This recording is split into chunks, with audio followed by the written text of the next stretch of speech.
வாழ்க வையகம், வாழ்க வையகம், வாழ்க வளமுடன். குரு வாழ்க, குருவே துணை. குருவின் அடி போற்றி. ஆழியா தகவல் தொழில்நுட்ப பிரிவுக்கு என்னின் முதல் வணக்கம். வாழ்க இத்தகவல் தொழில்நுட்ப பிரிவு. உலக சமுதாய சேவா சங்க தலைவர் அருள்நிதி பத்மஸ்ரீ எஸ்கேஎம் மயிலானந்தம் ஐயா அவர்களுக்கும், ஆழியா தகவல் தொழில்நுட்ப பிரிவு இயக்குனர் மூத்த பேராசிரியர் கிரிஷ் முரளி ஈஸ்வர் ஐயா அவர்களுக்கும், இன்றைய நிகழ்ச்சி தொகுப்பாளராக வந்து நல்ல முறையில் நடத்தி கொண்டிருப்பதற்காக அமைந்திருக்கும் இறைநிலையினுடைய இதை வணங்கி புரொஃபசர் வீரப்பன் ஐயா அவர்களுக்கு விண்ணலை வழியாக இணைந்துள்ள அனைத்து மெய்யன்பர்களுக்கும் வணக்கங்கள் பல கூறி, சித்தர்களை மகான்களை வணங்கி இன்றைய நற்சிந்தனையான தவ நுணுக்கம் 14 தொடங்குகின்றேன். இந்த தவ நுணுக்கங்களை தொடங்குவதற்கு முன்னாடி ஒரு அருமையான மகரிஷி அவர்களின் வைர வரிகளை நான் அடிக்கடி இந்த தவத்தினுடைய அந்த தத்துவத்தை ஒட்டி இருக்கும் அந்த வரிகள். அதை அடிக்கடி சொல்லுவதற்கு காரணம், நீங்க அதை மனசுல நன்றாக பதிந்து வைத்துக்கொண்டு தவத்தை செய்ய வேண்டும் என்பதற்காகவே தான் சொல்லுகிறேன். எந்த தவம் செய்தாலும் அத்தவத்தில் சொல்லப்பட்ட வார்த்தைகளினுடைய பொருளை உணர்ந்து அகக்காட்சியாக கண்டு மனம் வைத்து புரிந்து கொண்டும் விளங்கி கொண்டும் தவம் செய்தால் செய்த தவத்தின் பலனை முழுமையாக அடைய முடியும் என்று சொல்லுகிறார் மகரிஷி அவர்கள். இன்னொரு இடத்துல சொல்லும்போது, மனித மனம் தனது முறையான தவ பயிற்சியின் மூலம் சுழல் விரைவு வேகத்தை குறைத்து கொண்டு விழிப்போடு நின்றால் இறைநிலை தனது சரித்திரத்தை உள்ளது உள்ளவாக உணர்த்திவிடும். இது மகரிஷினுடைய வரிகள். இதை வச்சுதான் நான் வந்து தவ நுணுக்கங்கள் 13 முடித்து இப்போ 14க்கு வந்திருக்கேன். அதுல வந்து பஞ்சபூத நவகிரக தவங்கள் என்கின்ற அந்த வரிசையில் 12 வந்து பகுதி 12 13 முடிச்சிருக்கேன். அந்த 13ல வந்து நவகிரகங்கள் தவம் மீது பகுதி 1 மட்டும்தான் சொல்லியிருக்கேன். இன்னைக்கு பகுதி 2 நான் தொடங்குறேன். அதுக்கு முன்னாடி நவகிரகங்கள் மீது ஏன் தவம் தொடங்க வேண்டும் என்று மகரிஷி ஒரு விளக்கம் அளிக்கிறார். நமது சூரிய கிரகத்தினுடைய துணைக்கோள்களான புதன், சுக்கிரன், சந்திரன், செவ்வாய், வியாழன், சனி என்ற 6 கோள்களும் நிழல் கிரகங்கள் அல்லது தூசு கிரகங்கள் அல்லது சாயா கிரகங்கள் என்று அழைக்கப்படும் ராகு, கேது ஆகிய இந்த கிரகங்கள் மீது மனம் செலுத்தி தவம் இருப்பதே நவகிரக தவம். ஒவ்வொரு கோள்களும் பல ரசாயன மாற்றங்களுக்கு தக்கவாறும் தன்மாற்றம் அடைந்து கொண்டே இருக்கிறது. அக்கதிர்களை எந்த பொருள் மீது வீசுகின்றதோ அந்த பொருளினுடைய தன்மைகளில் நல்லதாகவோ கெட்டதாகவோ இருக்கும். அதை மாற்றிவிடும் அந்த ரசாயன மாற்றங்கள். அந்த ரசாயன மாற்றங்களை நாம் ஏற்றுக்கொண்டு அது நன்மை தருவதாக அதை மாற்றி, ஏதாவது தீமை அமைந்தால் அதை வந்து தடுப்பதற்காகவும், அதாவது நன்மை வந்தால் அதிகமாக அதை மாற்றிக்கொள்ளவும், தீமை இருந்தால் அதை தடுப்பதற்கும் தான் இந்த நவகிரக தவம். இப்ப இந்த நவகிரக தவம் என்பது சில பேர் நினைக்கலாம், சார் நான் கிரகங்களை நினைச்சா எல்லாமே எனக்கு உருண்டையா ரவுண்டா தான் தெரியுது. எது சூரியனே நம்ம பார்த்துருக்கோம், அதை பத்தி ஒன்றும் பிரச்சனை இல்லை. ஏன்னா நிறைய பேர் வந்து காலையில உதயமாகிற சூரியனை பார்ப்பது ரொம்ப கடினம். பகல்ல வெளியே போகும்போது அந்த பயங்கரமான ஒளியுடைய அந்த சூரியனை நம்ம பார்த்தோன்னா கண் கூசம், அதை பார்க்கக்கூடாது, ரெட்டினா கெட்டு போயிடுவாங்க டாக்டர். அந்த நிலையில காலையில உதிக்கும் போது இருக்கின்ற அந்த என்ன சொல்ல இளம் சூரியன், அது வந்து நல்ல கண்ணுக்கு நல்லது, உடம்புக்கு நல்லது. அது இங்க பார்க்க முடியாது. டவுன்ல எத்தனை பேர் பார்க்க முடியாது. அதனாலதான் நான் என்ன சொல்றேன்னு கேட்டீங்கன்னா, நமது பூமியின் மேல் அமர்ந்து ஒரு கற்பனையா செய்து கொண்டு கிழக்கு நோக்கி அமர்ந்து நேராக அந்த சூரியனை பார்க்கும்போது இரவு நேரத்தில் எல்லாமே நட்சத்திரங்கள் தெரிகின்றதுல சூரியன் மட்டும் நல்ல ஒரு தனியா பெரிய டார்ச் லைட் மாதிரி மஞ்சள் நிறத்துல அது அழகா தெரியும், கண்ணுக்கு கூசாது, ஒண்ணு செய்யாது. அந்த மாதிரி சூரியனைத்தான் நம்ம பார்க்கணும். அதைத்தான் மகரிஷி சொன்னது, உணர்வாக அகத்துள்ளே உணரணும். அந்த மாதிரி சூரியனை மனசுக்குள்ள வச்சுக்கணும். இப்ப நம்ம செய்ய போறது என்னன்னு கேட்டீங்கன்னா, இந்த 9 நவகிரகங்களும் நம்மளுடைய வாழ்க்கையில் வந்து நன்மை தீமைகளை உண்டு பண்ணி கொண்டு இருக்கின்றன்னு சொன்னேன் இல்லையா? அப்ப நம்மளுக்கு என்ன தீமை வந்ததோ அந்த தீமையை தவிர்ப்பதற்கு வாழ்க வளமுடன். ஐயா கேக்குதா? வாழ்க வளமுடன். ஐயா கேக்குது ஐயா, நல்லா கேக்குது. ஆஹ் எந்த தவம் கிரகங்கள் மீது எந்த தவம் செய்கிறோமோ அந்த கிரகத்தின் மீது தவம் செய்து அதை உள்ளுணர்வாக பெற்றால்தான் நாம் அந்த கிரகத்தினுடைய பலனை அடைய முடியுங்கிறது அந்த மகரிஷினுடைய வைரவரிகள் முதல்ல சொன்ன இல்லையா? அதுதான் ரொம்ப முக்கியம். அப்ப நம்ம என்ன பண்ணணும்னு கேட்டீங்கன்னா, சூரியனை நம்ம எல்லாம் பார்த்துருக்கோம். எப்படிப்பட்ட சூரியனை நாம் அகக்காட்சியாக காண வேண்டும், உள்ளே உணர வேண்டும் என்பதற்கு நான் இப்ப சொல்லியிருக்கேன். அதே மாதிரி ஏற்கனவே வந்து நமது சூரிய குடும்பத்தில் ஓடுகின்ற அந்த 9 கிரகங்கள்ல ராகு கேது போக சூரியனையும் தவிர்த்து 6 கிரகங்கள் சுத்துவதை நான் உங்களுக்கு காட்டியிருக்கேன். அதை மனசுல நல்லா பதிஞ்சு வச்சிருப்பீங்கன்னு நினைக்கிறேன். அது என்ன யூடியூப்ல இருக்கு, நீங்க பார்த்து அதை நல்லா மனசுல பதிய வைக்கணும். இப்படிப்பட்ட இந்த இதுல முதல்ல நம்ம இப்ப சூரியனை எடுத்துக்கிறோம். ஐயா சூரியனை கொஞ்சம் போடுங்க. முதல் இது சூரியனை போட்டீங்க அப்படின்னா பாருங்க, சன் சூரியன்.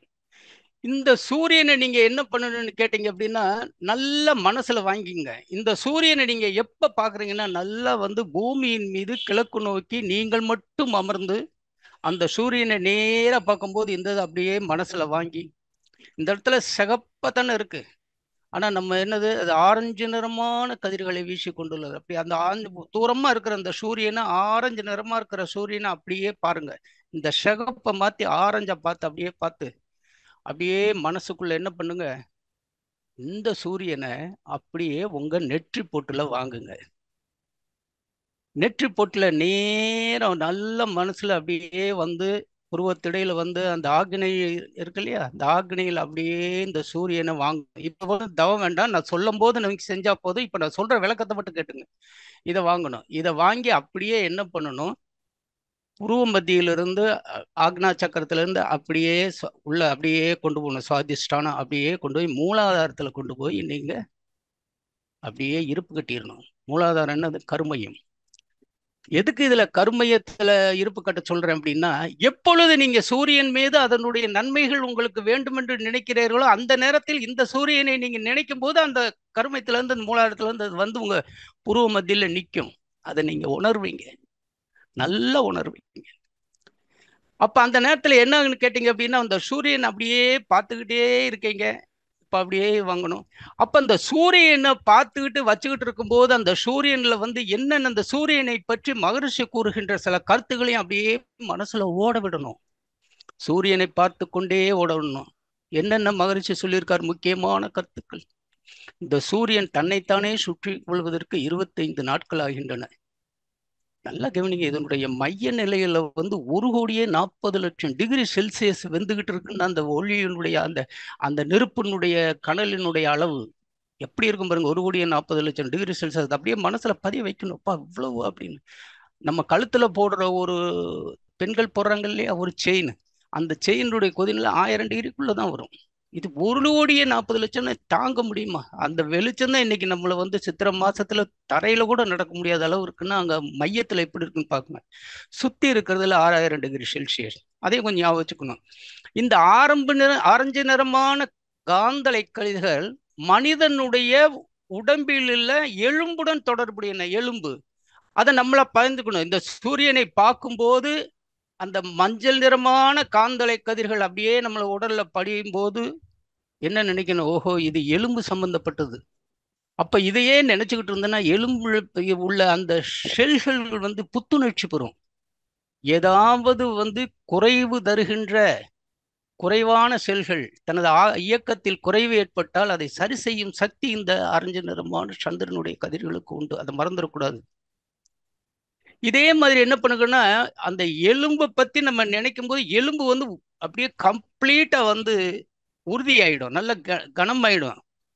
அதனால இப்படிப்பட்ட இந்த ஆரஞ்சு நிறமான காந்தலை கதிர்களை நம்ம அப்படியே உக்காந்து ஆசனம் போட்டு அமர்ந்து அப்படியே புருவ மத்தியில வாங்கி அப்படியே உள்ள கொண்டு போய் வச்சு அந்த மூலாதாரத்துல நிறுத்துறோம் இல்லையா? அப்ப நிறுத்தும் போது இதை பூரா நினைக்கணும் நீங்க.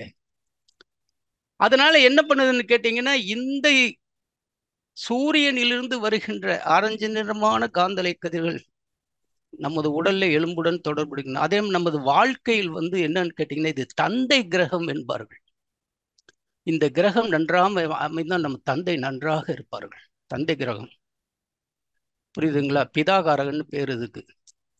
இப்படி இந்த சூரியனுடைய கதிர்களை நம்ம வாங்கும்போது அப்படியே நினைக்கும் போது அதை பூரா கம்ப்ளீட்டா உள்ள நினைச்சா தான் இத்தனை பலன்கள் நம்ம அடைய முடியும்.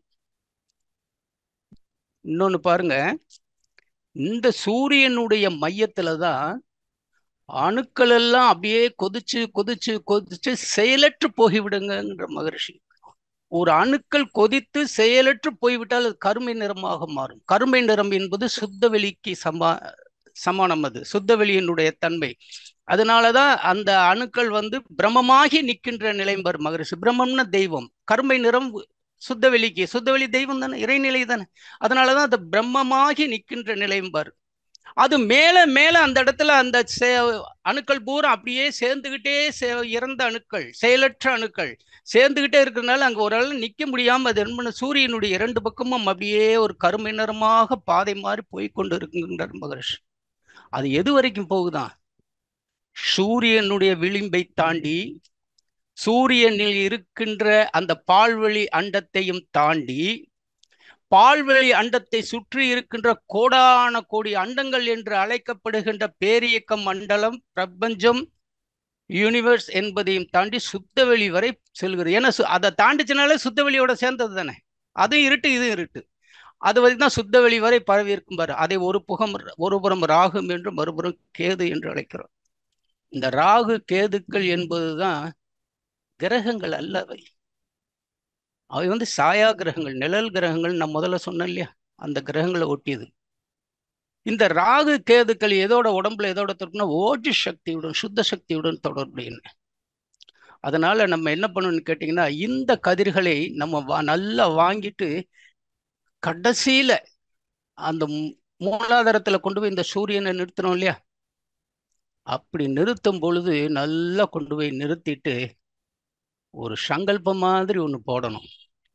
எப்படி போடணும்னா, நான் வாங்கி இருக்கின்ற இந்த சூரியனுடன் ஆரஞ்சு நிறமான கதிர்களை என் உடலாலும் உயிராலும் ஏற்று ஒன்றுபடுத்திக் கொள்கின்றன. அது எனக்குள்ளதானே இருக்கு, அந்த கதிர்களும் எனக்குள்ளதானே இருக்கு அப்படிங்கிறத உணரணும்.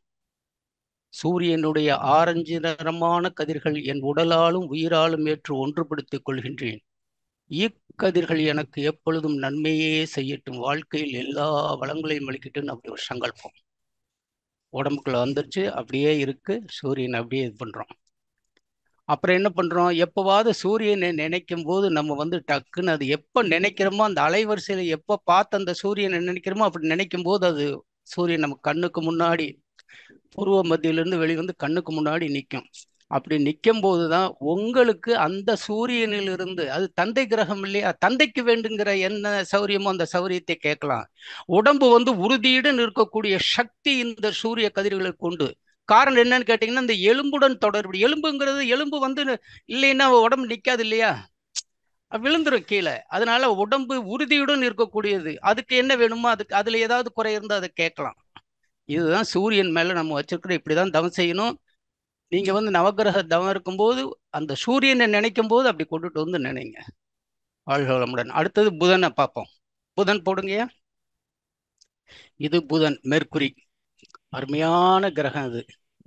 இது நல்ல, இப்ப சப்போஸ் சூரியனை பார்த்துட்டோம். சூரியன் நடு இருக்கு, அது ஆரஞ்சு நிறமா கதிர்கள் அப்படியே பார்த்துட்டே இருக்கும். அதை மனசுல வச்சுட்டோம். அதுக்கடுத்தது நல்லா பாருங்க, அந்த சூரியனில் இருந்து ஒரு 3 கோடி மைல்களுக்கு அப்பால் ஒரு நீள்வட்ட பாதையில் அப்படி ஒரு சுத்துது. அந்த சுத்த முடிக்கிறதுக்கு அதுக்கு 88 நாள் ஆகுதுங்க. நல்லா புரிஞ்சுக்கங்க. இதெல்லாம் மனசுல வச்சுக்கிட்டீங்கன்னா, அந்த புதன் கிரகத்தை நினைச்ச உடனே இந்த வாக்கியங்களெல்லாம் மனசுல உள்ளுணர்வா அப்படியே சொல்லிட்டு வந்தீங்கன்னா மற்ற கிரகங்களுக்கு போகாது, அதுலயே நிற்கும். அதுதான் ரொம்ப முக்கியம். அதான் தவ நுணுக்கத்தினுடைய அடிப்படை தத்துவம், புரிஞ்சுக்கணும். அப்ப சூரியனிலிருந்து முதல் நீள்வட்ட பாதையில் சுமார் 3 கோடி மைலுக்கு அப்பால் வளம் கொண்டிருப்பது புதன் என்ற கிரகம், அதை முதல்ல பிடிச்சுக்கணும். இது ஒரு சுத்து இருக்கிறது 88 நாள் ஆகுதுன்னு மனசுல நினைச்சுக்கணும். சூரியன்ல இருந்து 3 கோடி மைல் தூரங்கிறத நம்ம தெரிஞ்சுக்கிட்டோம். அதே மாதிரி என்னன்னா, இது பசுமை நிறமான காந்தலை கதிர். எப்படி சூரியன் ஆரஞ்சு நிறமான காந்தலை கதிர்களை வீசிட்டு இருக்கோ, இது பசுமை நிறமான காந்தலை கதிர்களை வீசி கொண்டுள்ளது. இந்த பசுமை நிறமான காந்தலை கதிர்கள் மனித உடலில் தோலுடன் தொடர்புடையன. மனித வாழ்க்கைன்னு எடுத்துட்டா, மனித வாழ்க்கையில் கல்வியை கொடுக்கக்கூடியது, புலமையை கொடுக்கக்கூடியது, திறமையை கொடுக்கக்கூடியது. எழுத்து எழுத்துல என்னென்ன திறமைகள் இருக்கோ அத்தனையும் கல்வியில எல்லாமே அது சம்பந்தப்பட்ட அத்தனை திறமைகளையும் கொடுக்கக்கூடியது. அவ்வளவு அருமையான கிரகம் இது. அப்ப இந்த கிரகத்தை நீங்க என்ன பண்ணணும், நான் கடைசியில சொல்லும் போது இந்த புதன் கிரகத்தை மட்டும் நல்லா பார்த்துக்குங்க. நல்லா பார்த்துட்டு அதை அப்படியே புருவ மத்தியில வாங்கிருங்க. வாங்கி அப்படியே நேரம் வந்தீங்கன்னா ஆகினா சக்கரத்தினுடைய அங்க சுத்துற இடம், அப்படியே நேர கீழே இறங்குனீங்கன்னா விஷுக்தி, அப்படியே ஒவ்வொரு சக்கரமா அநாகதம், மணிப்பூரகம், சுவாதிஷ்டானம், அப்படியே மூலாதாரத்துல அந்த கிரகத்தை அப்படியே மனசுல வச்சுக்கோங்க. அப்படியே கொண்டு போய் நிறுத்திடுங்க. எப்பொழுது இந்த படத்துல பாக்குறீங்களா, புதன் கிரகம் பசுமை நிறமான அந்த அந்த புதனை இப்ப காட்டுகிற இது பசுமை நிறமோ இல்லையோ, என்னென்ன கலர்லாம் இருக்குன்னா காரணம் என்னன்னா, இவங்க கேமரால எடுக்கும் போது அதனுடைய அந்த வாயுனுடைய அந்த தடங்கள்னு சொல்லுவாங்க கூட ஏதாவது நம்ம வாய்க்குள் தொந்தரவு இருக்கும் போது கலர்கள் மாறும். ஆனா நம்ம நினைச்சுக்கிற வேண்டியது என்னன்னு கேட்டீங்கன்னா, புதன் எடுத்துட்டா பசுமை நிறமான காந்தலை கதிர்கள் மறந்துடவே கூடாது. அந்த கிரகமே பசுமை நிறமாக இருக்கும். அப்ப என்ன பண்ணணும், எப்ப நினைக்கிறோமோ அந்த பசுமை நிறமான கதிர் என்பது புதன் தான். இன்னொன்னு கேட்டுங்க, முக்கியமானது, நீங்க புதனை நினைக்கும் பொழுது சூரியனை அப்படியே லேச சைட்ல நினைச்சுக்கிட்டு, ஓஹோ இது புதன் என்றாலே சூரியனிலிருந்து அடுத்த கிரகங்கிறத சைட்ல வரணும். இப்ப எப்படி நம்ம ஏதாவது ஒரு சினிமா கதை ஏதாவது ஒண்ணு பார்க்கும்போது ஒரு நிகழ்வு நடந்துகிட்டு இருக்கும் போது இவன் தான் கொலை செய்தான், இவன் தான் அதை கல்யாணம் பண்ணா, இவன் தான் அந்த மாதிரி கதைகள் வரும்போது நம்ம சைட்ல ஓடும் இல்லையா, அதே மாதிரி தான் நினைவு வச்சுக்கணும். என்ன நினைவுன்னா, புதன் அப்படின்னு சொன்னாலே சூரியன் நினைச்சு, ஓஹோ இது 2வது சுத்துல இருக்கு 3 கோடி அப்படின்னு சொல்லிட்டு அந்த இதையும் நினைச்சு புதனையும் அப்படியே நினைச்சுக்கிட்டு இருக்கணும். நினைச்ச உடனே அந்த பொசிஷன்ல நீங்க புதன் இங்க இருக்குன்னு தெரிஞ்ச உடனே மற்ற சூரியனையும் அந்த சுத்தியும் முடிச்சுட்டு புதனை மட்டும் கொண்டு வந்துடணும். இதுதான் கொண்டு வந்துட்டு என்ன சொல்லணும், அதே மாதிரி ஒரு சங்கல்பம். இந்த புதனினுடைய பசுமை நிறமான காந்தலை கதிர்கள் அதை உடலாலும் உயிராலும் ஏற்று ஒன்றுபடுத்திக் கொள்கின்றேன். இக்கதிர்கள் எப்பொழுதும் நமக்கு நன்மையே செய்யட்டும், வாழ்க்கையில் எல்லா வளங்களையும் அளிக்கட்டும் அப்படின்னு சொல்லி அந்த புதனையே அப்படியே நினைச்சுக்கிட்டே இருக்கணும். இதுதான் புதன் மூலம். சூரியனை நினைச்சா சூரியன் தான் முதல் கிரகம், புதனை நினைச்சா 2வது சுத்து, 3 கோடி மைல் டிஃபரன்ஸு, 88 ஒரு சுத்து முடிக்க, அதெல்லாம் அப்படியே நினைச்சிட்டு அப்புறம் புதன் மேல அப்பதான் பர்டிகுலரா அந்த கிரகத்தை நம்ம கொண்டு வர்றோம் மனசுக்குள்ளேன்னு அர்த்தம். வேற கிரகம் வந்துடக்கூடாது. ஏன்னா தோல் சம்பந்தப்பட்ட வியாதிகள் தீர வேண்டும் என்று நினைத்து இன்னைக்கு புதன் மீது தவம் இருக்கும்போது மற்ற கிரகத்தை நினைச்சீங்கன்னா எப்படி போகும்? எதுவுமே கிடைக்காது. அதையும் நினைக்கல, இதையும் நினைக்கல, எதையுமே நினைக்கலைன்னா குறிப்பா உங்களுக்கு என்ன வேண்டுமோ அதைத்தான் நினைக்கணும். அதுக்குத்தான் நான் இப்படி பிரிச்சு நான் சொல்றேன், அதை பயன்படுத்திக்கங்க. அடுத்தது சுக்கிர கிரகம். சூரியன்ல இருந்து புதன் 3, அதுல இருந்து இன்னொரு 6 கோடி, அதாவது மொத்தம் சூரியனிலிருந்து 6 கோடி, அப்போ புதன்ல இருந்து 3 கோடி, அப்போ மொத்தமா கணக்கு பார்க்கும்போது சூரியனிலிருந்து 6 கோடி மைல் தொலைவுக்கு வருகின்ற 2வது நீள்வட்ட பாதையில் சுற்றுகின்ற கிரகம் சுக்கிரன் என்ற வெண்மை நிறமான கதிர்களை கொண்டது கிரகம். அதை மறந்துடக்கூடாது, இதை நல்லா ஞாபகம் வச்சுக்கணும். 2வது நீள்வட்ட பாதையில் சூரியனிலிருந்து 6 கோடி மைல்களுக்கு அப்பால் வலம் வந்து கொண்டு இருக்கிறது. இது ஒரு சுற்று முடிப்பதற்கு சூரியனை சுத்தி முடிச்சு அது இருந்த இடத்திலே நிற்பதற்கு 325 நாட்கள் ஆகின்றனங்கிறதையும் நம்ம புரிஞ்சுக்கணும். அப்பதான் நம்ம சுக்கிரனை கரெக்டா பாயிண்ட் அவுட் பண்ண போறோங்கிறது தெரியும். இது வெண்மை நிறமான ஒளியை வீசி கொண்டு இருக்கிறது. இந்த வெண்மை நிறமான ஒளி இருக்கு பாத்தீங்களா, சுக்கிரனுடைய வெண்மை நிறமான கதிர்கள், காந்தலை கதிர்கள், அது மனித உடல்ல உயிர் சக்தியுடன் தொடர்புடையன. உயிர் சக்தி என்பது சுக்ல சுரோனிதம் என்று அழைக்கப்படும் சித்தர்களுடைய வார்த்தை. மகரிஷி அடிக்கடி பயன்படுத்தும் வார்த்தை விந்து நாதம். இந்த விந்து நாதத்தோடு தொடர்புடையதால் உடல்ல இருக்கிறதுனால இது மனித வாழ்க்கையில் கணவன் மனைவி அவர்களுக்கு உள்ள உறவுகளை குறிக்கக்கூடிய கிரகம். இது ஏற்படக்கூடிய அந்த பந்தங்களை. இன்னொன்னு தெரியுங்களா? பணம், பங்களா, நகை, வாகனம், முகவசியம் போன்ற படாபடமான வாழ்க்கையை கொடுக்கக்கூடியது இந்த சுக்கிரன் கிரகம் தான். இருக்கிறதுலயே இது மனித வாழ்க்கையில் 20 வருடங்கள் ஓடக்கூடிய கிரகம் இது. இந்த கிரகத்தை நம்ம என்ன பண்ணணும்னு கேட்டிங்கன்னா, அப்படியே வந்து முதல்ல சுக்கிரனை பாயிண்ட் அவுட் பண்ணணும். சூரியன், 2வது சுற்றுல புதன், 3வது சுற்றுல குரு. இந்த குரு அப்படியே நீங்க இப்ப படத்துல பார்த்துருக்கீங்க. அப்படியே மனசுல புருவ மத்தியில வாங்கி அப்படியே நேரா அந்த சக்கரவலிங்கா உள்ள கொண்டு போய் முதல் சக்கரமான மூலாதாரத்துல கொண்டு போய் அப்படி கொஞ்சம் நிறுத்தி கொஞ்ச நேரம் நின்று பார்த்தீங்கனாலே அது கருமையத்துல பதிவாயிரும்னு அர்த்தம். ஏன்னா ஒரு ஒரு பொருளை பார்த்துக்கிட்டே இருந்தோம்னா அதுவாகவே மாறுகிறோம் தானே. இதுக்கு நம்ம வந்து அகக்காட்சியாக கண்டு அகமாக உணர்ந்து நமக்கு மூலாதாரத்துல கொண்டு போய் நிறுத்திட்டும் போது குரு என்று நினைச்ச உடனே சுக்கிரன், குரு, சனி என்று எந்த கிரகத்தை நினைக்கிறீங்களோ, இப்ப நம்ம சுக்கிரன் தான் நினைக்க போறோம். சுக்கிரன் என்று நினைத்த உடனே அது அப்படியே இங்க மூலாதாரத்துல இருந்து அப்படியே எமிர்ஜாய், கர்மயத்திலிருந்து எமிர்ஜாய் அப்படியே வந்து உங்க கண்ணு முன்னாடி நிற்கும். அப்ப நிற்கும் போதுதான் என்ன பண்ணோம், குரு கிரகத்தை பார்க்குறோம். இது சூரியன்ல இருந்து 2வது சுற்று புதன் 3வது சுற்றுல நிற்கிது. அப்படியே ஒரு இடத்துல பாயிண்ட் அவுட் பண்ணி அப்படியே அழகா பார்க்குறோம். அந்த சூரியனுடைய என்னென்ன தன்மை இருக்கோ அதை பூரா நான் சொல்லிட்டேன் சுக்கிரனுடைய கிரகத்தின் மீது. அப்புறம் அடுத்து சுக்கிரனுக்கு அடுத்தது கிரகம் சூரியனிலிருந்து 9 கோடி மைல்களுக்கு அப்பால் இருப்பது நமது நில உலகம். நில உலகம், பூமி என்று சொன்னாலே அது மேலதான் நம்ம உக்காந்துக்கிட்டு இந்த கிரகங்களை எல்லாம் நம்ம வந்து அப்படியே பார்த்துக்கிட்டு இருக்கோங்கிற ஒரு நினைப்பு வரணும் உங்களுக்கு. அப்படி அந்த கிரகங்களை நினைக்கும் போது என்ன பண்ணிட்டீங்க, நேரா பூமி மேல உக்காந்து இருக்கீங்க. சூரியனை பார்த்துட்டீங்க, முதல்ல புதனையும் பார்த்து முடிச்சிட்டீங்க, அடுத்து சுக்கிரனையும் பார்த்துட்டீங்க. இப்ப பூமி மேல நான் உக்காந்துட்டு இருக்கேன். நமக்கு பூமி வந்து இந்த பூமி இருக்கு பாத்தீங்களா, இதனுடைய துணை கிரகம்தான் சந்திரன். இந்த பூமி சூரியனிலிருந்து 9 கோடி மைல். ஆனா சந்திரன் நமக்கு பக்கத்துல எங்கேயாவது வலது பக்கம் நினைச்சுக்க. ஏன்னா வலது பக்க நாசி தான் வந்து சந்திரன் அடிம்பாங்க. அதனால வலது பக்கம் நினைச்சுக்கங்க. சூரியன் சந்திரனை நல்ல அழகா பெரிய சந்திரன் பக்கத்துல அழகா அமிர்தமா அப்படியே நிக்கிறாரு. அந்த சந்திரனை நினைச்சிட்டு நீங்க என்ன பண்ணணும்னு கேட்டீங்கன்னா, அப்படியே வரணும். வந்து இது பண்ணணும்னா சந்திரன் அப்படியே நினைக்கணும். இந்த சந்திரன் வந்து பூமிக்கு துணைக்கோள். இவங்க 2 பேரும் அந்த சந்திரன் பூமியை சுத்தி வர்றதுக்கு, ஒரு சுத்து வர்றதுக்கு 29 நாட்கள் எடுக்கின்றன. இந்த சந்திரனோடு துணைக்கோளோடு சேர்ந்து அதுவும் சுத்திக்கிட்டு இருக்கு. இந்த பூமி அதோட சூரியனை சுத்தி ஒரு சுற்று முடிக்கிறதுக்கு 12 மாதங்கள் என்ற ஒரு வருடம் இழுக்குது, எடுத்துக்கொள்ளுகிறது. பார்த்துக்குங்க, இது அப்படியே பார்த்துக்கணும். இப்ப நமக்கு நவகிரக தவங்கள்ல என்ன வேணும் நமக்கு? இப்போ சந்திரன் மீது தான் நம்ம தவம். பூமி மீது உட்காந்துருக்கோம், சந்திரன் மீது நம்ம வந்து என்ன பண்ணணும், மனசை அப்படியே வச்சு அந்த வெண்மை நிறமான கதிர்கள், அந்த சந்திரனிலிருந்து வருகிற அது வெண்மை நிறம்னா சுக்கிரனிலிருந்து வருகின்ற வெண்மை நிறமான கதிர்கள் ரொம்ப பிரகாசமா இருக்கும். ஆனா சந்திரனிலிருந்து வருகின்ற அந்த வெண்மை நிற கதிர்கள் என்ன, முத்து பார்த்துருக்கீங்களா? ஒரு பெரிய முத்து பார்த்தீங்கன்னா அந்த முத்துல வெண்மை எப்படி இருக்கும், மங்கள லேசா அழகா இருக்கும்.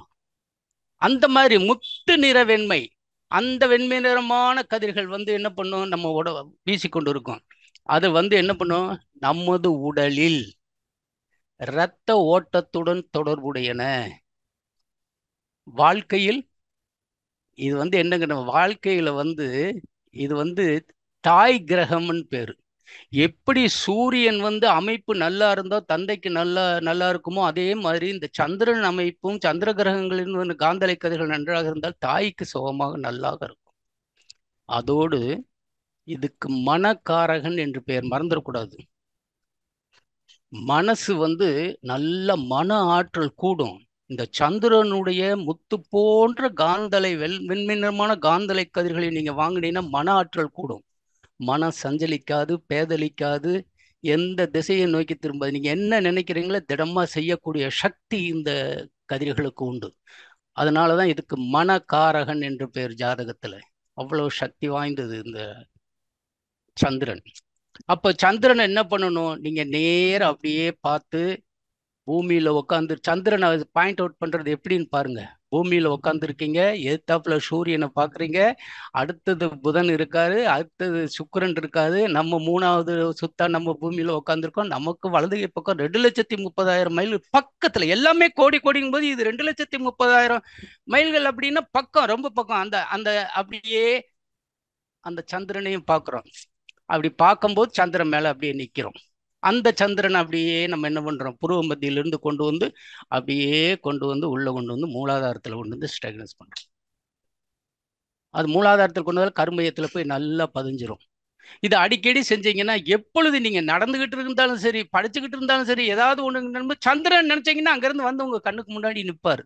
அதுதான் தவ நுணுக்கம், மறந்துடாதீங்க. சந்திரன் அவ்வளவு சக்தி வாய்ந்தது, ரொம்ப முக்கியமானது கூட. புரியுங்களா? அதனால படிச்சுக்கணும். எல்லாம் வச்சுட்டு அந்த மூலாதாரத்தில் வச்சுக்கிட்டு நீங்கள் என்ன பண்ணணும், ஒரு சங்கல்பம். அருமையான வை நல்ல வரி கொடுத்துருக்காரு, வைர வரிகள் கூட சொல்லலாம் ஒவ்வொரு கிரகங்களுக்கும். சந்திரனிலிருந்து வருகின்ற அந்த முத்து வெண்மையான நிற காந்தலை கதிர்களை நாம் உடலாலும் உயிராலும் ஏற்று ஒன்றுபடுத்திக் கொள்கின்றோம். இக்கதிர்கள் எப்பொழுதும் நமக்கு நன்மையே செய்யட்டும், வாழ்க்கையில் எல்லா வளங்களையும் அளிக்கட்டும் சொல்லிட்டு அப்படியே அந்த சந்திரன் மேல அப்படியே மனம் உள்ளுருகி அதை நினைச்சு, ஏன்னா பாயிண்ட் அவுட் பண்ணிட்டீங்க. இப்ப முந்தி மாதிரி கிடையாது. ஒரு சந்திரன் சொன்னா அது ஏற்கனவே பார்த்துருக்கோம், அது மனசுல வந்துடும். மற்ற கிரகங்கள் தான் நமக்கு ரொம்ப கஷ்டம். இதுகளெல்லாம் ஒட்டி தான் மற்ற கிரகங்களோட அமைப்பை பார்க்கணும். அடுத்தது செவ்வாய்க்கு போறோம். செவ்வாய் உங்களுக்கு தெரியும், சூரியனில் இருந்து 4வது நீள்வட்ட பாதையில். நீ 4வது நீள்வட்ட பாதையிலுங்கும் போது இடையில என்னென்ன கிரகங்கிறது உங்க மனசுல வந்துடும். சூரியனிலிருந்து 4வது நீள்வட்ட பாதையில் சுமார் 14 கோடி மைல்களுக்கு அப்பால் வலம் வந்து கொண்டிருப்பது இந்த செவ்வாய் என்ற கிரகம். இது செம்மை நிறமான காந்தலை கதிர்களை வீசிக்கொண்டுள்ளது. இது சூரியனை ஒரு சுற்று முடிக்க 18 மாதங்கள் எடுத்துக்கொள்கின்றன. நல்லா கவனி, 1.5 வருஷம். தூரம் அதிகமாக அதிகமாக சுற்றினுடைய கால வரிசையும் ஓடுது பாருங்க, 18 மாசங்கள். இந்த செவ்வாயிலிருந்து வருகின்ற அந்த செம்மை நிறமான காந்தலேக்கர் மனித உடலில் வந்து எலும்பு மஜ்ஜையுடன் தொடர்புடைய, எலும்பு வந்து எங்கெங்க சேர்ந்து மடங்கி இருக்கிறதோ அங்கெல்லாம் வந்து மஜ்ஜைகள் இருக்க ஆரம்பிச்சிடும். புரியுதுங்களா? இந்த மஜ்ஜை எங்க இருக்குன்னு கேட்டீங்கன்னா, இந்த மஜ்ஜை தான் வந்து இரத்த செல்களை உற்பத்தி, சிவப்பு அணுக்களை உற்பத்தி பண்ணுகின்றன. இது ரொம்ப முக்கியங்க. இந்த செவ்வாய் கிரகத்தினுடைய அந்த அமைப்பு அங்க இல்லைன்னு வச்சுக்கோங்களேன், இந்த எலும்பு மஜ்ஜையில் இருக்கிற ஏதாவது ஒரு குறைகள் இருந்தால் அது வந்து என்ன தெரியுங்களா, எப்பொழுதுமே இந்த சிவப்பு ரத்தம் இருக்கு, ரத்த அணுக்கள் இருக்கு பார்த்தீங்களா, அது அப்படி அப்படியே இதெல்லாம் குறை இருந்துச்சுன்னா அதான் நாளடைவில் வந்து பிளட் கேன்சராக மாறுறது. அவ்வளவு இந்த கதிருக்கு அவ்வளவு அருமையான சக்தி உண்டு. நம் உடம்பில் உள்ள எலும்பு மஜ்ஜையுடன் தொடர்புடையதனால் அதை சொல்ல வரேன் நான். மனித வாழ்க்கையில் நிலம், குளம், விவசாயம், வாகன வசதிகள் அத்தனையும் கொடுக்கக்கூடியது. இராணுவத்துல, மருத்துவத்துல, அரசியல்ல உச்ச பதவி இருக்கணும்னா இந்த செவ்வாய் கிரகத்தினுடைய அந்த காந்தள கதிர்கள் அதிகமாக அவர்களை தொடணும். அது ஜாதகத்தில் இருக்கக்கூடிய அமைப்பு அது. இதுக்கு 2வது, நம்ம கூட பிறந்திருக்கிறவங்க வந்து நல்லா இருக்கணும், நமக்கு நல்லா தோளோடு தோள் கொடுத்து உதவி செய்யணும் அப்படின்னு நினைச்ச அந்த செவ்வாய் கிரகத்தினுடைய கதிர்கள் நல்லா அதை ஊக்கப்படுத்தும். இப்படிப்பட்ட இந்த செவ்வாய் கிரகத்தை வந்து நம்ம என்ன பண்ணணும்னு கேட்டிங்கன்னா, அப்படியே மனசுல நினைக்கணும். எங்க நினைக்கணும்? சூரியன், புதன், சுக்கிரன், பூமி, சந்திரன், அடுத்தது செவ்வாய். 14 கோடி மைல்னா நல்லா நினைச்சு ஒரு கால்குலேஷன் மனசுக்குள்ளேயே போடணும். அப்பதான் அதை வந்து பாயிண்ட் கரெக்டா பாயிண்ட் அவுட் பண்ண முடியும். 3, 6 கோடி, 9 கோடி, 14 கோடினா நமக்கு பின்னாடி போயிடுது. நம்ம சூரியன்ல இருந்து 9, இது சூரியன்ல இருந்து 14, 14 மைனஸ் 9 போச்சுன்னா நம்மளுக்கு பின்னாடி 5 கோடி மைல் தூரத்துல பின்னாடி வர்றாரு. அப்படி பெருசா வர்றாரு. முன்னாடி வரும்போது தான் சந்திரன் தெரிவாரு. இது முன்னாடி வரும்போது தான் சந்திரன் தெரிவாரு, பூமி தெரிவாரு. பூமியில நாம அமர்ந்திருக்கோம், நம்ம பார்த்துக்கலாம். அடுத்தது வந்து கூட இருக்கிற சுக்கிரனு, புதனு, சூரியன் எல்லாம் தெரியும். ஆனா இந்த கிரகம் பின்னாடி வரும்போது நம்மளுக்கு தெரியாது. அதனால நம்ம முழுமையா நாம் பூமியில் உட்கார்ந்து முழுமையாக பார்க்கக்கூடிய கிரகங்கள் சந்திரன் ஒண்ணு, அடுத்தது வந்து சுக்கிரன், அதுக்கு முன்னாடி இருக்கிற புதன், அதுக்கு முன்னாடி இருக்கிற சூரியன், இதைத்தான் நம்ம முழுமையா பார்க்க முடியும். இதை பத்தி மகரிஷிட்ட ஒரு கேள்வி கேட்பாங்க, அதை நான் பின்னாடி நேரம் இருந்தா சொல்றேன் உங்களுக்கு. இப்போ இந்த செவ்வாய் கிரகத்தை அப்படியே கொண்டுட்டு போய் நல்லா அப்படியே மனசுல வச்சு உள்ள கொண்டு போய் வச்சுக்கிட்டீங்கன்னு வச்சுக்கோங்க, மூலாதாரத்தில் கொண்டு போய் பார்த்துக்கிட்டீங்கன்னா செவ்வாயே எங்க இருக்குன்னு தெரியும் உங்களுக்கு. அப்ப அந்த செவ்வாயை பார்த்து அப்படியே புருவ மத்தியில நிறுத்தி அப்படியே உள்ள கொண்டு போய் சக்கரங்களை தாண்டி அப்படியே போய் மூலாதார முதல் சக்கரத்துல கொண்டு போய் நிறுத்தினீங்கன்னா கர்மயத்துல பதிவாயிடும். அப்ப ஆனவன என்ன பண்ணணும்? ஒரு சங்கல்பம், மகரிஷியினுடைய ஒரு சங்கல்பம், அருமையான சங்கல்பம். இந்த செவ்வாய் கிரகத்தினுடைய செம்மை நிறமான காந்தலை கதிர்களை நான் உடலாலும் உயிராலும் ஏற்று ஒன்றுபடுத்திக் கொள்கின்றேன். இக்காந்தலை கதிர்கள் எப்பொழுதும் எனக்கு நன்மையே செய்யட்டும், வாழ்க்கையில் எல்லா வளங்களையும் அளிக்கட்டும். இது ரொம்ப முக்கியம். ஒவ்வொரு கிரகத்தை எப்படி நம்ம ஒவ்வொரு தடவையும் தவம் முடிச்சுட்டு நம்ம சுய சங்கல்பம் செய்யறோம் இல்லையா, அந்த மாதிரி அது ரொம்ப முக்கியமானது. அடுத்தது குரு கிரகத்துக்கு போவோம். குரு கிரகம் அல்லது வியாழ கிரகம், நல்லா பார்த்துக்குங்க. இது சூரியனிலிருந்து 48 கோடி மைல் தூரத்துல ஒரு நீள்வட்ட பாதையில சுத்திட்டு இருக்கு. இது சூரியனை ஒரு சுத்து முடிக்கிறதுக்கு கிட்டத்தட்ட 48 கோடி மைல்கள் எடுத்துக்குது. இது சூரியனை சுத்தி அப்படி முடிச்சு ஒரு இடத்துல நிக்குன்னா 12 வருடங்கள். இதுக்கு முன்னாடி இருக்கிற செவ்வாய் 18 மாசம், இது 12 வருடம். அப்படி இந்த வருடத்தெல்லாம் டிஃபரன்ஸ் பண்ணிக்கணும். தூரம் அதிகமாக அதிகமாக இது சுத்துகின்ற காலங்களையும் அதிகப்படுத்துது பாருங்க. இது இந்த குரு கிரகத்து அல்லது வியாழ கிரகத்தினுடைய பொன்னிறமான கதிர்கள், கோல்டன் ரேஸ், காந்தலை கதிர்கள் நமது மனித உடலில் மூளையுடன் தொடர்புடையன. நல்ல கவனிக்க, ரொம்ப முக்கியம் இல்லையா மூளை? அப்ப இது எவ்வளவு பெரிய முக்கியமான கிரகம் பாருங்க. இதனுடைய கோல்டன் ரேஸுங்கிற காந்தலை, தங்க நிறமான பொன்னிறமான காந்தலை கதிர்கள் மூளையுடன் தொடர்புடையன. மனித உடலில், மனித வாழ்க்கையில் இது ஆன்மீகத்தில் அடியெடுத்து வைப்பவர்களுக்கு உதவக்கூடிய மிக மிக முக்கியமான கிரகம். அதோடு மற்ற 6 கிரகங்கள் கொடுக்கக்கூடிய எல்லா பலன்களையும் இந்த ஒரு கிரகம் கொடுக்கக்கூடிய சக்தி இதுக்கு உண்டு. அதனால தான் என்ன சொன்னாங்க, குரு சேர்ந்தாலும் குரு பார்த்தாலும் கோடி நன்மைன்னு இருக்காங்க. இப்படிப்பட்ட இந்த குரு கிரகத்தை நம்ம என்ன பண்ணணும்? முதல்ல பாயிண்ட் அவுட் பண்ணணும். நல்லா ஞாபகம் வச்சுங்க. சூரியன், புதன், சுக்கிரன், நான் உட்காந்துக்கிற பூமி, பக்கத்துல இருக்க சந்திரன், எனக்கு பின்னாடி வைக்கிற செவ்வாய், இதெல்லாம் தாண்டி கடைசியில போறாரு 48 கோடி மைல். அப்ப 48 கோடி மைலுன்னா நாம உட்கார்ந்து இருக்கிற இடம் பூமி சூரியனிலிருந்து 9 கோடி. 48 - 9 = 39 கோடி மைல்களுக்கு நமக்கு பின்னாடி போகும் இது. அப்ப என்ன ஆகும்? இது ஒரு சுத்து வர்றதுக்குள்ள என்னென்ன கிரகங்களை உள்ள அடங்கி இருக்குன்னு பாருங்க. அதான் ரொம்ப முக்கியம். அதை அகக்காட்சியா பார்க்கணும். அப்படி சுத்தி வரும்போது இந்த செவ்வாய் கிரகம் எந்தெந்த கிரகங்களை சுற்றி வருதுன்னு பாருங்க. சூரியனை சுத்தி, புதனை சுத்தி, சுக்கிரனை சுத்தி, நாம் உட்கார்ந்து இருக்கிற பூமியை சுத்தி, நம்மளுக்கு பகல துணைக்கோளான சந்திரனை சுத்தி, அதுக்கடுத்தது செவ்வாயை சுத்தி, அப்படி ஒரு பெரிய ரவுண்டா வர்றாரு. இது அப்படியே எல்லாம் மனசுல அப்படியே கவர் பண்ணி பண்ணி பண்ணி பண்ணி தவம் இருக்கணும். அப்ப இந்த குரு கிரகத்தை நாம அப்படியே பார்க்கணும்னா என்ன செய்யணும்? நான் சொன்ன அந்த மாதிரி பொசிஷன்ல வச்சு குரு கிரகத்தை வச்சு அப்படி பார்த்து அப்படியே அதை அப்படியே புருவ மத்தியில வாங்கி அப்படியே கொண்டு போய் மூலாதாரத்தில் கொண்டு போய் நிறுத்தணும். கொஞ்ச நேரம் அப்படியே நிறுத்துங்க. நிறுத்தினீங்கன்னா என்ன ஆகும்? அப்படியே அந்த கிரகம் போய் கருமையத்துல போய் பதிஞ்சிச்சா, நீங்க எப்ப நினைக்கிறீங்களோ அது கருமையா அதை உங்களுக்கு விரிச்சு காட்டும். அப்ப விரிச்சு காட்டும் போது நான் குரு கிரகத்தை நினைக்கிறேன், குரு கிரகம் எங்க இருக்குன்னு அதையும் விரிச்சு காட்டும். சூரியனையும் சந்திரன் எல்லாத்தையும் விரிச்சு காட்டி இந்த இடத்துலதான் குரு கிரகம் இருக்கு, ரைட், அதன் மேல தவம் இருக்கும். அதன் மேல தவம் இருந்தா என்ன கிடைக்கும்? அந்த பொன்னிறமான காந்தலை கதிர்கள் மூளையுடன் தொடர்பு மூளை ரொம்ப செல்கள் நல்ல புத்துணர்ச்சி பெறும். மூளையினுடைய செல்களில் ஏதாவது குறை இருந்தால் அதை மகரிஷி அழகான வார்த்தையில சொல்வார், இயக்கமற்ற செல்கள் பாரு, மூளை செல்கள். இயக்கமற்ற செல்கள் இருந்தால் அதை இயக்கத்துக்கு கொண்டு வரக்கூடிய சக்தி இந்த குரு கிரகத்துக்கு உண்டு, இந்த பொன்னிறமான குருகத்தின் கதிர்களுக்கு உண்டு. ஏன்னா நல்லா கவனிச்சுக்கணும், கோடி கோடி கோடி கோடி கணக்கான மூளை செல்கள் இருக்கின்றன, நியூரான்ஸ். அது ஏதாவது செயலிழந்து விட்டாலும் இல்ல, இறந்துருச்சுன்னா திருப்பி முளைக்கவே முளைக்காது. திருப்பி வரவே வராது. ஆனா மற்ற செல்கள் எல்லாமே உடலில் இருக்கிற மூளை செல்களை தவிர மற்ற செல்கள் அழிந்தால் உடனே புதுப்பிக்கப்படும். அதான் மகரிஷி ஒரு இடத்துல உதாரணம் சொல்லுவாரு, நான் அடிக்கடி சொல்லியிருக்கேன். நாம் ஒவ்வொரு இரவும் தூங்கும் பொழுது நமது குடலின் உட்பகுதியில் இருக்கக்கூடிய தசைகள் அழிந்து 1 கிராம் அளவுக்கு அழிந்து திருப்பி புதுப்பிக்கப்படுகின்றன அப்படிம்பாரு. ஆனா அப்படி அங்க கிடையாது. ஒரு செல்லு செத்து போச்சுன்னா அதோட சரி, அப்படியே முடிஞ்சு போச்சு.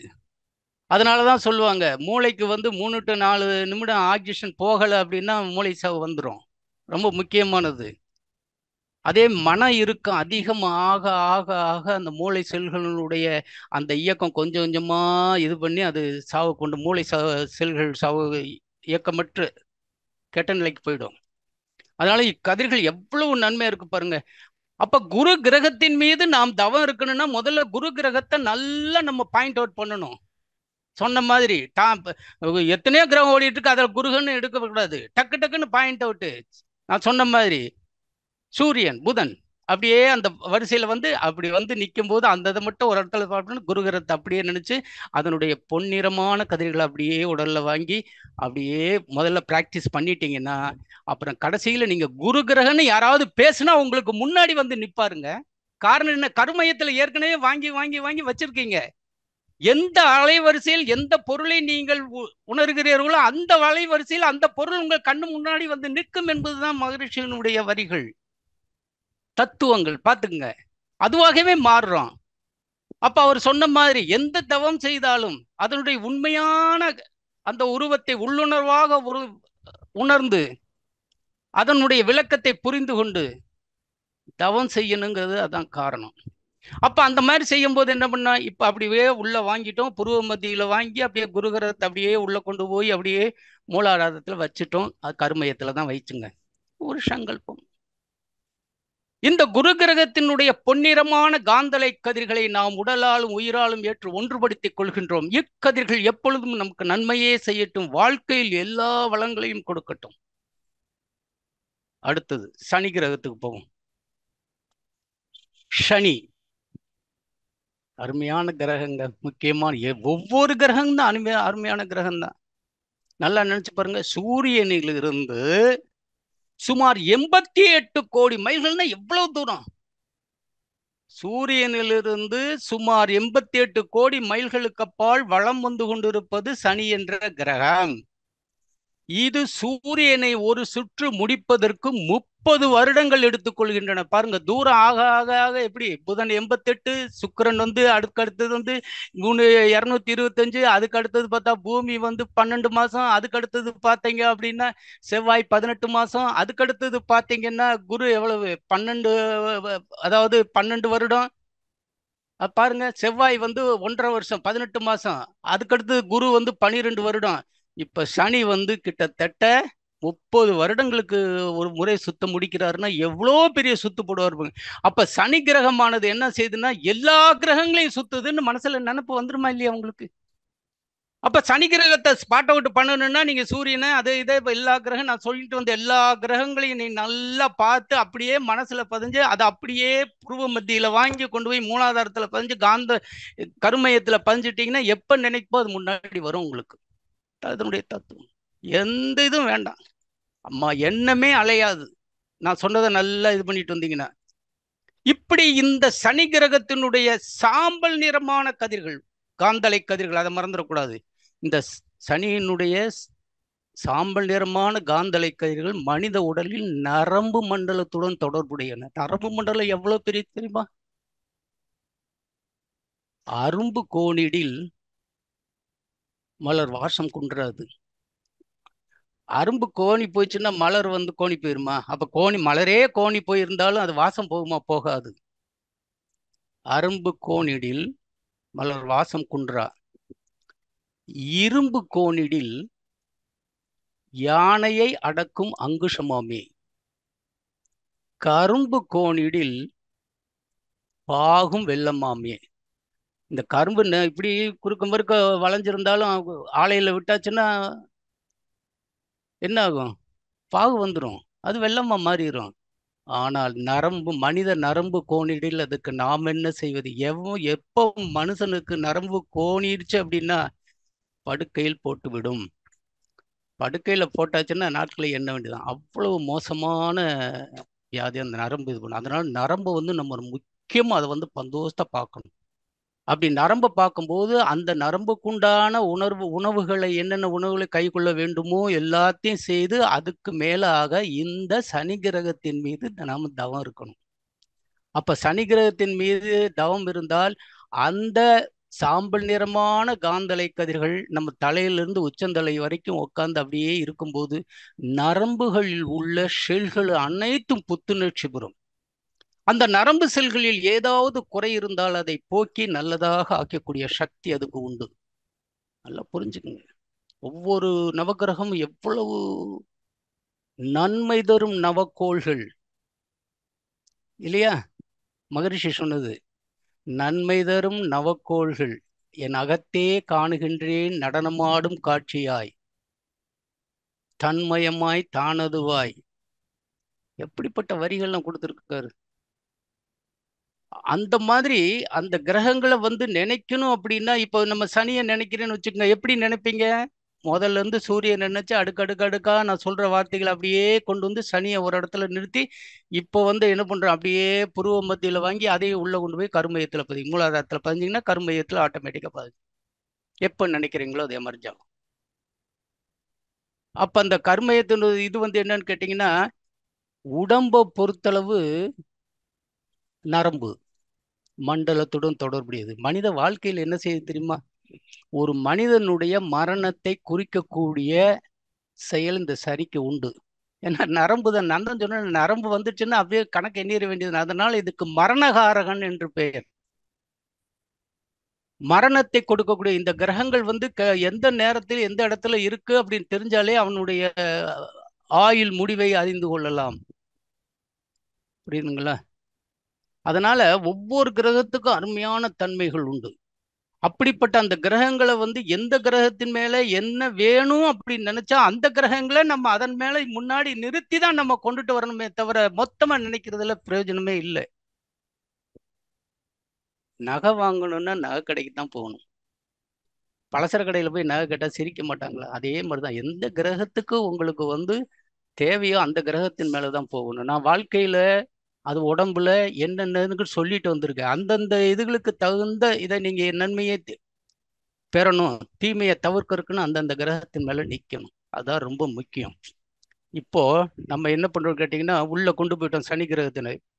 நம்ம மகரிஷி சொன்ன அந்த வைர வரிகள் தான் அப்படியே உள்ள போய் இந்த சனி கிரகத்தை நிறுத்தி அப்படியே மனசுல நினைச்சு அந்த காந்தலை கதிர்கள் முதல் ஓடுற மாதிரி ஓடி அப்படியே இந்த சங்கல்பத்தை சொல்றோம். சனி கிரகத்தினுடைய சாம்பல் நிறமான காந்தலை கதிர்கள் நாம் உடலாலும் உயிராலும் ஏற்று ஒன்றுபடுத்திக் கொள்கின்றோம். இக்கதிர்கள் எப்பொழுதும் நமக்கு நன்மையே செய்யட்டும், வாழ்க்கையில் எல்லா வளங்களையும் அளிக்கட்டும். அவ்வளவுதான். இதுக்கு அடுத்தது யுரேனஸ், நெப்டியூன், புளூட்டோ. இதெல்லாம் வந்து யுரேனஸ்ன்னு எடுத்துக்கிட்டீங்கன்னா 187 கோடி கிலோமீட்டருக்கு அந்த பக்கம் இருக்கு. நெப்டியூன்னு எடுத்துக்கிட்டீங்கன்னா 280 கிலோமீட்டருக்கு அந்த பக்கம் இருக்கு. யுரேனஸ், நெப்டியூன், புளூட்டோன்னு எடுத்துக்கிட்டீங்கன்னா 360 கோடி கிலோமீட்டருக்கு அந்த பக்கம் இருக்கு. எல்லாம் கோடி கணக்குல. அதனால இது தள்ளி இருக்கிறதுனால எல்லாமே அந்த கிரகங்கள் வந்து அந்த அலைக்கதிர்கள் வந்து பூமியில விழுகிறது இல்லை. அதனால ஜாதகத்திலையும் அதை எடுக்கிறது இல்லை, நவகிரகத்திலையும் அதை நம்ம மேல தவத்திலையும் எடுக்கிறது இல்லை. அது சில பேர் கேட்பாங்க, யுரேனஸ் இதெல்லாம் புளூட்டோ இதெல்லாம் நீங்களே ஏன் இருக்கிறது இல்லை? அது இதுதான் காரணம். அதெல்லாம் ரொம்ப ரொம்ப ரொம்ப தூரம். ஏன்னா சனி தான் வந்து 88 கோடி மீட்டர் கடைசியா இருக்கு. அதுக்கப்புறம் 100, 100, 200, 300 கோடிக்கு மேல போயிட்டு இருக்கு. அதனால அதை தொடுறது இல்லை, அதை பத்தி நம்ம நினைக்க வேண்டாம். இந்த கிரகத்தின் மீது நம்ம எப்படி தவம் இருக்குன்னு ஒரு சின்ன ட்ரையல் பார்ப்போம். அதாவது ப்ராக்டிக்கலா பார்க்க போறோம். புரியுதுங்களா? நவகிரகங்கள் மீது பயிற்சி ஆரம்பிக்க போறோம். ஒரு 10 நிமிஷம் டைம், ஒரு 1 நிமிஷம் தர்றேன். இந்த இணைப்பில் இணைந்துள்ள அனைவரும் தயவு செய்து தவ நிலைக்கு வந்து உங்க சுற்றுப்புற சூழ்நிலைகளை யாரும் தொந்தரவு பண்ணாத அளவுக்கு கொஞ்சம் அமைதியாக்கிங்க. வாழ்க வளமுடன். தவம் இப்போ வந்து ஒரு 10 நிமிஷத்துல முடிக்க போறோம். அதனால நீங்க என்ன பண்ணுங்க, அப்படியே கொஞ்சம் அமைதியா வந்து தவ நிலைக்கு வந்துருங்க. இப்பதான் நம்ம வந்து தவ நுணுக்கங்கள் படி அந்த தவ நிலைக்கு வரப்போறோம். ஒரு ஒரு நிமிஷம் டைம் தர்றேன். ஏதாவது தொந்தரவுகள் அது இதில் இருந்தால் சொல்லிடுங்க. எங்களை ஒரு 10 நிமிஷத்துக்கு தொந்தரவு பண்ணாதீங்க, வைக்காதீங்க. ஏன்னா நம்ம நேராக ஒரு அறையிலையோ இல்லை ஒரு பெரிய ஹால்லையோ ஒரு நேரில் இருந்தோம்னா சொல்லலாம். இது வந்து நம்ம ஜூமில் இருக்கிறதுனால அவங்கவங்களுக்கு சில தொந்தரவுகள் இருக்கும். அதை கொஞ்சம் சரி செஞ்சுக்குங்க, அவ்வளோதான். That's all. தவ நிலைக்கு வந்துருங்க. நல்ல கண்ணை மூடி நேராக உக்காந்துங்க. தவ பொசிஷன் எடுத்துக்குங்க. இதெல்லாம் நம்ம சொல்லணும்னு இல்லை, ஏன்னா நம்ம அது எல்லாமே தவத்தில் நம்ம கூடினவங்க தான். அதனால நிறைய நேரம் நம்ம அதுக்கு சொல்லி அதை இது பண்ண வேண்டாம். தவத்துக்கு வந்துருங்க. வாழ்க வளமுடன். அருட்பேராற்றலின் கருணையினால் உடல் நலம், நீலாயுள், நிறை செல்வம், உயர்ப்புகள், மெய்ஞானம் பெற இந்த தவத்தை வந்து நம்ம வந்து இப்போ வந்து ஷார்ட்டாக எடுக்க போறோம். அருட்பேராற்றல் இரவும் பகலும் எல்லா நேரங்களிலும் எல்லா இடங்களிலும் எல்லா தொழில்களிலும் உறுதுணையாகவும் பாதுகாப்பாகவும் வழி நடத்துவதாகவும் அமையுமாக. அன்னைக்கு வணக்கம், தந்தைக்கு வணக்கம், ஆஷான் அருட்தந்தை வேதாத்திரி மகரிஷி அவர்களுக்கு வணக்கம். தவம் பண்ண போறோம் 9 கிரகங்கள் மீது. முதல்ல சூரியன் எடுத்துக்கங்க. சூரியனை பாருங்க. நான் சொன்ன மாதிரி சூரியனை பாருங்க. பூமியில் அமர்ந்திருக்கிறீங்க. சூரியன் அப்படியே இரவு நேர பௌர்ணமி பொழுது அப்படியே சூரியன் ரொம்ப தூரத்துல அப்படி லேசா ஆரஞ்சு நிறமான அப்படியே ஒளியுடன் வீசக்கூடிய அந்த காட்சி அப்படியே பாருங்க.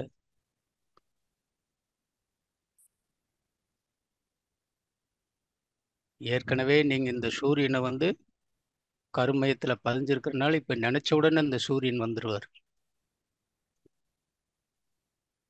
அப்படியே பாருங்க சூரியன் வருகின்ற சூரியனில் இருந்து வருகின்ற இந்த காந்தலை கதிர்கள், ஆரஞ்சு நிறமான காந்தலை கதிர்கள் நான் உடலாலும் உயிராலும் ஏற்று ஒன்றுபடுத்திக் கொள்கின்றேன்.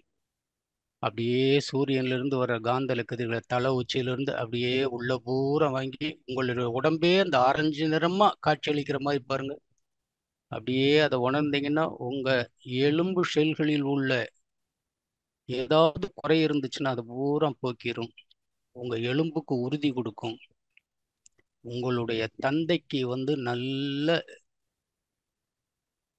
அமைதியா ஆனந்தமா சந்தோஷமாக வைத்திருக்கக்கூடிய கிரகம் தந்தைக்காரகன். அப்படிப்பட்ட கிரகம் இந்த சூரியன். அப்படியே அதை மனசுல நினைஞ்சு அப்படியே இது பண்ணுங்க. உடல் உறுதி கொடுக்கக்கூடியது சூரியன். அந்த சூரியன் அப்படியே இருக்க லைட்டா அதுல இருந்து ஒரு 3 கோடி மைல் தூரத்துல ஒரு முதல் சுத்துல ஒரு கிரகம் இருக்காரு, புதன். நீங்க புதனை ஏற்கனவே பார்த்திருப்பீங்க. அதை அப்படியே பாருங்க. இந்த புதன் பசுமை நிறமான காந்தலை கதிர்களை கொண்டுள்ளது. இந்த பசுமை நிறமான காந்தலை கதிர்கள் மனித உடலில் தோலுடன் தொடர்புடையன. மனித வாழ்க்கையில் கல்வி புலமை கொடுக்கக்கூடியது. இந்த புதனுடைய பசுமை நிறமான காந்தலுக்கு தலை உச்சியிலிருந்து அப்படியே வாங்க. உடம்பே பசுமை நிறமாக இருக்கிற மாதிரி ஒரு ஒரு ஒரு கொஞ்ச நேரம் உணருங்க. அப்படி உணரும் பொழுது நமது உடம்பில் தோலில் உள்ள செல்கள் அனைத்தும் புத்துணர்ச்சி பெற்றுவிடும். தோல் சம்பந்தமான அத்தனை கெடுதல்களும் நோய்களும் விலகிவிடும். அப்படியே இந்த புதன் மேல இருங்க. இக்கதிர்களை நான் உடலாலும் ஈராலும் ஏற்று ஒன்றுபடுத்திக் கொள்கின்றேன். இக்கதிர்கள் எப்பொழுதும் நன்மையே செய்து வாழ்க்கையில் எல்லா வளங்களையும் அளிக்கட்டும். புதனை முடிச்சிட்டோமா? சூரியன்ல இருந்து 2வது சுற்று பாருங்க. சுக்கிரன் 6 கோடி மைல். ஒரு சுத்து முடிக்கிறதுக்கு 225 நாட்கள். அப்படியே அந்த சுக்கிரனை பாயிண்ட் அவுட் பண்ணுங்க. பாயிண்ட் அவுட் ஆயிடும். ஏற்கனவே கருமையத்தில் இருக்கிறதுனால அழகா பாயிண்ட் அவுட் ஆகும். அந்த வெண்மை நிறமான கதிர்களை வாங்குங்க தலை உச்சியிலிருந்து உடல் வரைக்கும். இந்த வெண்மை நிறமான காந்தலை கதிர்கள் சுக்கில சுரோனிதம் அல்லது விந்து நாதம் அல்லது உயிர் சக்தியுடன் தொடர்புடையது. இந்த சுக்கிரனுடைய வெண்மை நிறமான கதிர்கள் இந்த சுக்ல சுரோனிதத்தில் உள்ள செல்களுக்கு புத்துணர்ச்சி கொடுக்கட்டும். அதில் ஏதாவது குறைகள் இருந்த அறவே நீங்கட்டும். இது உடல்ல. வாழ்க்கையில கணவன் மனைவியுடன் உள்ள உறவை குறிக்கக்கூடியது. இந்த கிரகத்தின் மீது நாம் நன்றாக தவம் இருந்தால் கணவன் மனைவியிடையே இருக்கக்கூடிய பிரச்சனைகளை சத்தியமாக தீர்க்கும், உறவுகளை மேம்படுத்தும், அதோடு முகவசியம் வரும், எல்லா வசதிகளும், படோபடமான வாழ்க்கை, காரு பங்களா நகை அத்தனையும் கிடைக்கக்கூடியது சுக்கிரன். கிரகங்களே 20 வருடம் இருக்கக்கூடிய ஒரே கிரகம் இந்த சுக்கிரன் தான். இந்த சுக்கிரன் மட்டும் நம்ம நல்லா அமைஞ்சிட்டான்னா நமக்கு நல்லது. அப்படி அமையவில்லைனால் இந்த சுக்கிர கிரகத்தை நல்லது அமைத்துக் கொள்வதற்கு இந்த சுக்கிர கிரகத்தின் மீது தவம் மிகவும் முக்கியமானதாக அமையும். அடுத்து சந்திரன். நல்லா பாருங்க, பூமியிலிருந்து இது சூரியன்லேருந்து பூமி மேலே நம்ம உட்காந்துட்டு இருக்கோம். பூமிக்கு பக்கத்துல தான் சந்திரன் இருக்காரு. அந்த சந்திரனை பக்கத்துல இடது பக்கம் பாருங்க, அப்படியே பெரிய பௌர்ணமி தெரியுது பாருங்க, வெள்ளையா இவ்வளவு வெளிச்சம். அந்த வெளிச்சத்தை வெண்மை நிறமான அந்த முத்து போன்ற வெண்மை நிறமான சந்திரனுடைய காந்தலை கதிரில் உச்சந்தலையிலிருந்து உள்ளங்கால் வரைக்கும் வாங்க. இது இரத்த ஓட்டத்துடன் தொடர்புடையன. இரத்தத்தில் உள்ள ஷெல்கள் அனைத்தும் புத்துணர்ச்சி பெறட்டும். இந்த ஷெல்களில் ஏதாவது குறை இருந்தால் நிவர்த்தி செய்யட்டும். இது சம்பந்தமான நோய்கள் அத்தனையும் தீரட்டும். இந்த சந்திரனுடைய முத்து போன்ற காந்தலை கதிர்கள், வெண்மை நிறமான காந்தலை கதிர்கள் நமது இரத்த ஓட்டத்தை சீராக வைத்திருக்க உதவும். இது மனித வாழ்க்கையில் தாய்க்குரிய கிரகம், தாய் காரகன். இந்த கிரகம் நல்ல முறை இருந்தால் தாய் நல்லா இருப்பாங்க. தாய்க்கு ஏதாவது ஒண்ணு இந்த கிரகத்தின் மீது நாம் தவம் இருக்கலாம். மனகாரகன். மனகாரகன் என்பது மனது சம்பந்தப்பட்டது. இந்த கிரகம் கொட்டு விட்டால் பைத்தியக்காரனா கூட ஆயிடுவாங்க. எந்த பொருளையும், எந்த பொருள் மீதும், எந்த செயல் மீதும் திடமான நம்பிக்கை வைக்க மாட்டாங்க. அலைபாய்கின்ற மனதை உடையவர்கள். அதனால இந்த சந்திரனுடைய கதிர்கள் நம்மளுக்கு நல்ல கதிர்கள் இருந்தது தவிர்த்தா இக்கதிர்கள் எப்பொழுதும் நமக்கு நன்மையே செய்யட்டும். வாழ்க்கையில் எல்லா வளங்களையும் அளிக்கட்டும். அடுத்து செவ்வாய்க்கு வாங்க. சூரியனிலிருந்து நல்லா பாருங்க, 14 கோடி மைல் சொல்லியிருக்கேன். நம்மளுக்கு பின்னாடி செவ்வாய் செம்மை நிறமான காந்தலை கதிர்களை வீசி கொண்டிருக்கிறது. இந்த செம்மை நிறமான காந்தலை கதிர்கள் அப்படியே உச்சந்தலையிலிருந்து உள்ளந்தாள் வரைக்கும் வாங்குங்க, அப்படியே வாங்குங்க. இது மிக மிக முக்கியமானது. என்ன? எலும்பு மஜ்ஜையுடன் தொடர்புடைய இந்த எலும்பு மஜ்ஜையில் தான் இரத்த செல்கள் உற்பத்தி செய்யப்படுகின்றன, சிவப்பணுக்கள். இதில் ஏதாவது கோளாறு ஏற்பட்டால் தான் லுக்கிமியா அல்லது இரத்த புற்றுநோய் என்று இதுக்கு பெயர். அதனால இந்த ஷெல்கள் இந்த செவ்வாயினுடைய காந்தலை கதிர்களை, செம்மை நிறமான காந்தலை கதிர்களை நாம் அப்படியே வாங்கி தலை உச்சியிலிருந்து அப்படியே வைக்கும்போது அந்த எலும்பு மஜ்ஜையில் ஏதாவது குறை இருந்தால் அது அறவே நீங்கட்டும். ஷெல்கள் அனைத்து புத்துணர்ச்சி பெறட்டும் அப்படின்னு நினைக்கிறேன். அப்படியே உள்ளுணர்வா உணரணும். அவ்வளோ அருமையான காந்தலை கதிர்கள். அடுத்தது குரு. குருன்னு நினைக்கும் போது சூரியன்ல இருந்து எப்படி இருக்குன்னு சொல்லி நான் ஏற்கனவே சொல்லியிருக்கேன். அதை அப்படியே குருவை நினைங்க. எவ்வளவு தூரம்? கிட்டத்தட்ட சூரியனை ஒரு சுற்று முடிப்பதற்கு 12 வருடங்கள், 48 கோடி மைல். அந்த பொன்னிறமான கதிர்களை அப்படியே தலை உச்சியிலிருந்து உள்ளங்கால் வரைக்கும் வாங்குங்க. அப்படியே வாங்க. அப்படி வாங்கும்போது உங்கள் உடம்பே பொன்னிறமாக இருக்கிற மாதிரி ஒரு அகக்காட்சியா உணருங்கள். இந்த பொன்னிறமான குருவினுடைய காந்தலை கதிர்கள் மூளை செல்களுடன் தொடர்புடையன. மூளை செல்கள்லாம் புத்துணர்ச்சி பெற்ற எப்படி இருக்கும் பாருங்க. ஆன்மீகத்தில் ரொம்ப உயரக்கூடிய சக்தி இந்த மூளை செல்களுக்கு தான் உண்டு. ஆன்மீகம், தெய்வ நிலை அறிவது, தெய்வத்தோடு இணைவது, இயற்கையை உணர்வது எல்லாத்தையும் கொடுக்கக்கூடாது. ஆன்மீகத்தில் அடியெடுக்க வைக்க வேண்டாம், மூளை செல்கள் நல்லா இருக்கணும். அப்ப இந்த பொன்னிறமான காந்தலை கதிர்கள் மூளையில் உள்ள செல்களுக்கு நன்றாக புத்துணர்ச்சி அளிக்கட்டும். இயக்கமற்ற மூளை செல்களை அனைத்தும் இயக்கத்துக்கு கொண்டு வரட்டும். இந்த மூளை செல்களில் ஏதாவது கோளாறு என்கின்ற குறைகள் இருந்தால் அது அறவே நீங்கட்டும். எல்லாம் புத்துணர்ச்சி பெறட்டும் மூளை செல்கள். அப்படியே அந்த மேல, அப்படியே குரு மேல கொஞ்சம் குருன்னு நினைக்கும் போது அது எங்க இருக்குங்கிறத நீங்க சைடில் அப்படி அப்படியே ஒன்னொன்னா நினைச்சு ஒரு இடத்துல ஸ்பாட் அவுட் பண்ணிக்கோங்க. வாழ்க வளமுடன். அடுத்து சனி கிரகத்துக்கு போறோம். சூரியன்ல இருந்து 88 கோடி மைல், ஒரு சுத்து முடிக்கிறதுக்கு 30 வருஷம். எப்படி பாருங்க. இது சாம்பல் நிறமான காந்தலை கதிர்கள் வீசி கொண்டுள்ளது. அப்படியே பாருங்க, இந்த சனியினுடைய சாம்பல் கரமான காந்தலை கதிர்களை தலை உச்சியிலிருந்து உள்ளங்கால் வரைக்கும் வாங்க, உடம்பே சாம்பல் நிறமா மாறட்டும். இது மனித உடலில் நரம்புடன் தொடர்புடையன. நரம்பு செல்களில் ஏதாவது குறை இருந்தால் அதை அறவே போக்கட்டும். நரம்பு செல்களை அனைத்தையும் புத்துணர்ச்சி ஆக்கட்டும். என் நரம்பு செல்கள் எப்பொழுதுமே நல்ல இயக்கத்தோடு இருக்கட்டும். அப்படியே அந்த சனியை நினைச்சே அது மேல அப்படியே நல்ல உள்ளுணர்வு தவம் இருங்க.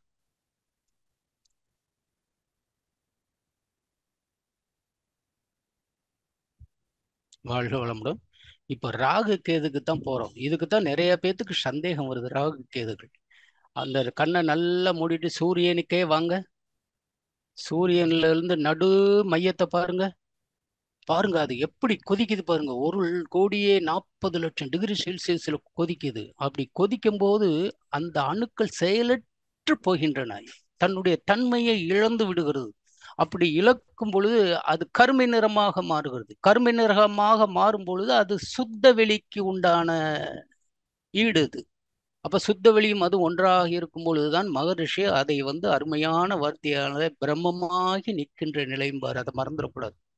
அது நிறைய அங்க அப்படியே செயலற்று வந்துகிட்டே இருக்கிறதுனால அந்த இடத்துல நிக்க முடியாம ரெண்டு சைடும் பிதுங்கி சூரியனை தாண்டுது பாருங்க. சூரியனையும் தாண்டி, சூரிய குடும்பத்தையும் தாண்டி, பால்வெளி அண்டத்தையும் தாண்டி, கோடான கோடி அண்டங்களையும் தாண்டி, பிரபஞ்சத்தை தாண்டி அப்படியே சுத்த வெளியோடு அப்படியே கலந்துருது. இதை ஒரு பக்கம் ராகு, ஒரு பக்கம் கேதுங்கிறோம். இது மனித உடலில் ஓஜஸுடன் தொடர்புடையன. ஓஜஸ்னா சரி, உங்களுக்கு சுத்த சக்தி எங்க இருக்கு அப்படிங்கிறது நல்லா தெரியும். இது மனித வாழ்க்கையில் அயனசயனம் கொடுக்கக்கூடிய கிரகம் பாங்க. இது நல்ல அமைதியான கொடுக்கக்கூடிய கிரகம். நம்ம பூர்வ பாட்டன்கள் எல்லாம் பத்தி பேச பிடிக்கணும். அது வேண்டாம். அந்த ஜாதகத்துல நம்ம இதை பத்தி பேசும்பொழுது ஓஜஸ் சக்தியை மட்டும் நம்ம அப்படி பேசிக்கணும். அதை கொடுக்கக்கூடிய கிரகம். இப்போ நீங்க என்ன பண்றீங்க? சூரியனிலிருந்து இத்தனை கிரகத்தை பார்த்துருக்கோம். மொத்தமா அப்படியே கண்ணால பாருங்க. அகக்காட்சியா பாருங்க. சூரியன், புதன், சுக்கிரன், நம்ம உட்காந்துருக்கிற பூமி, பக்கத்துல இருக்கிற சந்திரன், அதுக்கு அடுத்தது அப்படியே செவ்வாய், அதுக்கு அடுத்தது குரு, அதுக்கு அடுத்தது சனி. அப்படியே மொத்தமா ஒரு காட்சியா பாருங்க. இது அகக்காட்சியால் மட்டும்தான் உணர முடியுமே தவிர இவ்வளவு கிரகங்களையும் எந்த விஞ்ஞான கருவியாலும் எதுவாலும் விஞ்ஞானத்தாலும் கண்டுபிடிக்க முடியாது. ஆனா மன அகக்காட்சியால் முடியும். அதனால மொத்தம் அப்படியே பாருங்க. அப்படியே பார்த்துக்கிட்டே வந்தீங்கன்னா எல்லாம் சேர்ந்து சூரிய குடும்பம் தான் அது. எல்லாமே நட்சத்திர கூட்டங்கள். சூரியன் தான் நட்சத்திர கூட்டம். அது பாரு அப்படியே வெள்ளைய பால்வெளி அண்டமா அப்படியே தெரியுது. அது அப்படியே பாருங்க, வெளிச்சமா பாருங்க அத்தனை கிரகங்களை. அப்படியே பார்த்துட்டீங்களா? அப்படியே தாண்டி இதை விரிஞ்சு விரிஞ்சு விரிஞ்சு போனீங்கன்னா இதே மாதிரி பால்வழி அண்டம் மாதிரி கோடான கோடி பால்வழி அண்டங்கள் அப்படியே ஒன்னோட ஒண்ணு அப்படியே கொச்ச கொச்ச கொச்சன்னு இருக்கும். எண்ணிக்கையில் அடங்காத அண்டங்கள். அதையும் அப்படியே விரிஞ்சு மனசுல விரிஞ்சு நின்று பாருங்க. இதை தாண்டுனீங்கன்னு வச்சுக்கங்களேன், இந்த இந்த அண்டங்களை தாண்டிங்கன்னா பேரியக்க மண்டலம்னு பேர் இதுக்கு. இந்த பேரியக்க மண்டலத்தை தாண்டினீங்கன்னா சுத்த வெளி. அந்த சுத்த வெளி அப்படியே இருட்டு. இந்த சுத்த வெளிதான் சிவகளம். இந்த சிவகளத்திலிருந்து அப்படியே நல்ல அந்த இருட்டோடு இருட்டு அப்படியே மெர்ஜ் ஆயிருங்க. அப்படியே இணைஞ்சிருங்க. அந்த சுத்த வெளியினுடைய தரம், தன்மை, வற்றாயிருப்பு, பேராற்றல், பேரறிவு, காலம், இந்த நாளும் உடைய அதில் அப்படியே இணைஞ்சிருங்க. அதே மாதிரி அந்த சுத்த ஒளியினுடைய திறமை, அது மூன்று இருக்கு பாருங்க. தன்மாற்றம், இயல்பூக்கம், கூறுதலறம் என்கின்ற செயல் விளைவு தத்துவம். இத்தனை சக்தி உடைய அந்த சுத்த வெளியோடு அப்படியே இணைஞ்சு அப்படியே கருப்பா மாறி இருங்க. உள்ள போயிருங்க. கொஞ்ச நேரம் நில்லுங்க. வாழ்க வளமுடன். அப்படியே திருப்பி வந்துருங்க. திருப்பி வந்து அப்படியே வந்து பேரியக்க மண்டலம் வெளிச்சமான இடத்துக்கு வந்துருங்க. அப்படியே வந்து நம்மளுடைய பால்வழி அண்டத்தை அப்படியே நினைங்க. அந்த பால்வழி அண்டத்துல ஏகப்பட்ட சூரிய குடும்பம் இருக்கு. அதுல ஒரே ஒரு சூரிய குடும்பம், பூமி இருக்கிற சூரிய குடும்பம் தான் நம்ம குடும்பம். அந்த பூமி இருக்கிற சூரிய குடும்பம் இது எப்படி கண்டுபிடிக்கிறதுன்னா, அந்த பூமிக்கு பக்கத்துல சந்திரன் இருக்காரு. அதை அப்படியே பார்த்துட்டு பூமிக்கு வந்துருங்க.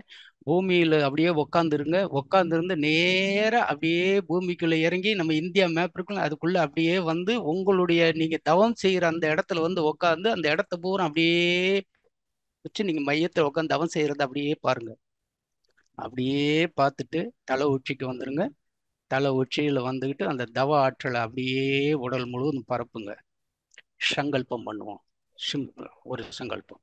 அருட்பேராற்றலின் கருணையினால் உடல்நலம், நீளாயுள், நிறை செல்வம், உயர்ப்புகள், மெய்ஞானம் பெற்று ஓங்கி வளரும். 3 தடவை சொல்றோம்.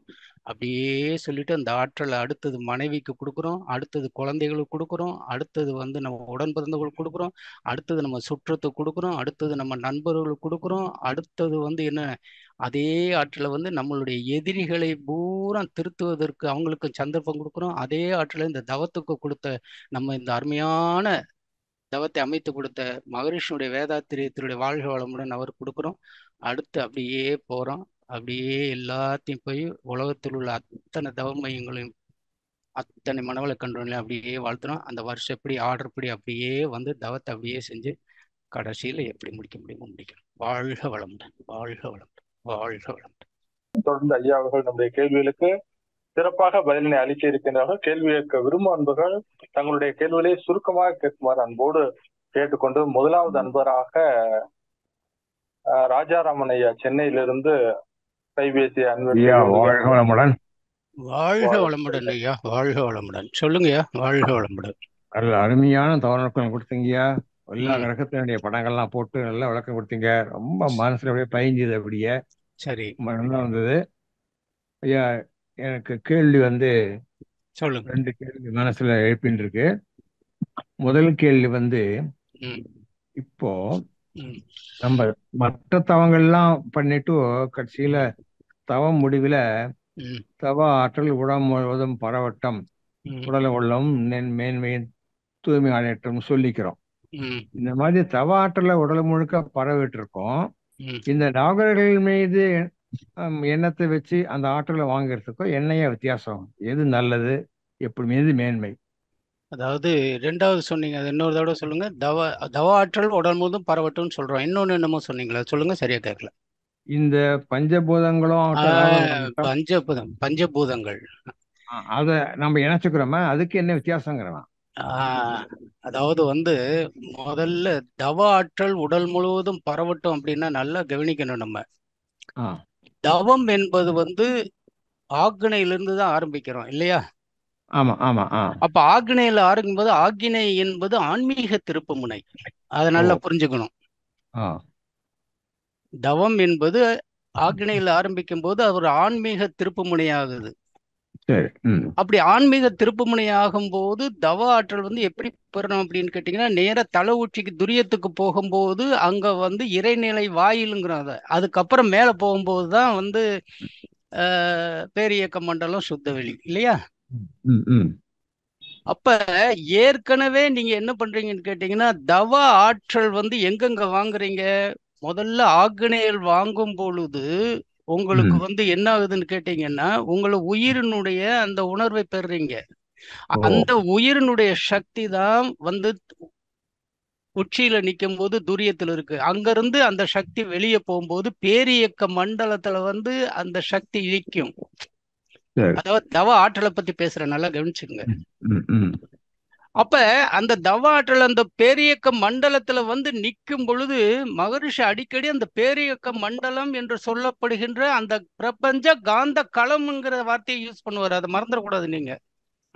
அந்த பிரபஞ்ச காந்த ஆற்றல் நிறைந்த அந்த காந்த களத்துல என்ன இருக்குன்னு கேட்டீங்கன்னா, சித்தர்கள் மகான்கள் தாங்கள் மனம் கொண்டு உணர்ந்த எண்ணங்களை பிரபஞ்சத்தில் பதிவேற்று விட்டு அதன் பிறகு பரம்பொருளோடு இணைந்து விடுகின்ற அந்த வார்த்தையை நல்லா பார்க்கணும். அப்ப இங்க என்ன இருக்காங்க? சித்தர்கள் மகான்கள்லாம் அங்க வந்து தாங்கள் உணர்ந்த தாங்கள் மனம் உணர்ந்த அந்த உண்மைகளை, அந்த அனுபவங்களை, அந்த எண்ணங்களை அங்க பதிவேற்றி விட்டுறாங்க. எதுக்கு அந்த எண்ணங்கள்? எதுன்னா மனித வாழ்க்கை நல்லா இருக்கணும், இறைநிலை அடைவதற்கு, இறைவனுடைய அதிசயங்களை பெறுவதற்கு மனிதன் இப்படித்தான் வாழ வேண்டும் என்கின்ற அத்தனை தத்துவங்களும் அடங்கிய அந்த பிரபஞ்ச களத்தில் இருக்கின்ற அத்தனைத்தை பதிவேற்றி விட்டு போயிடுறாங்க.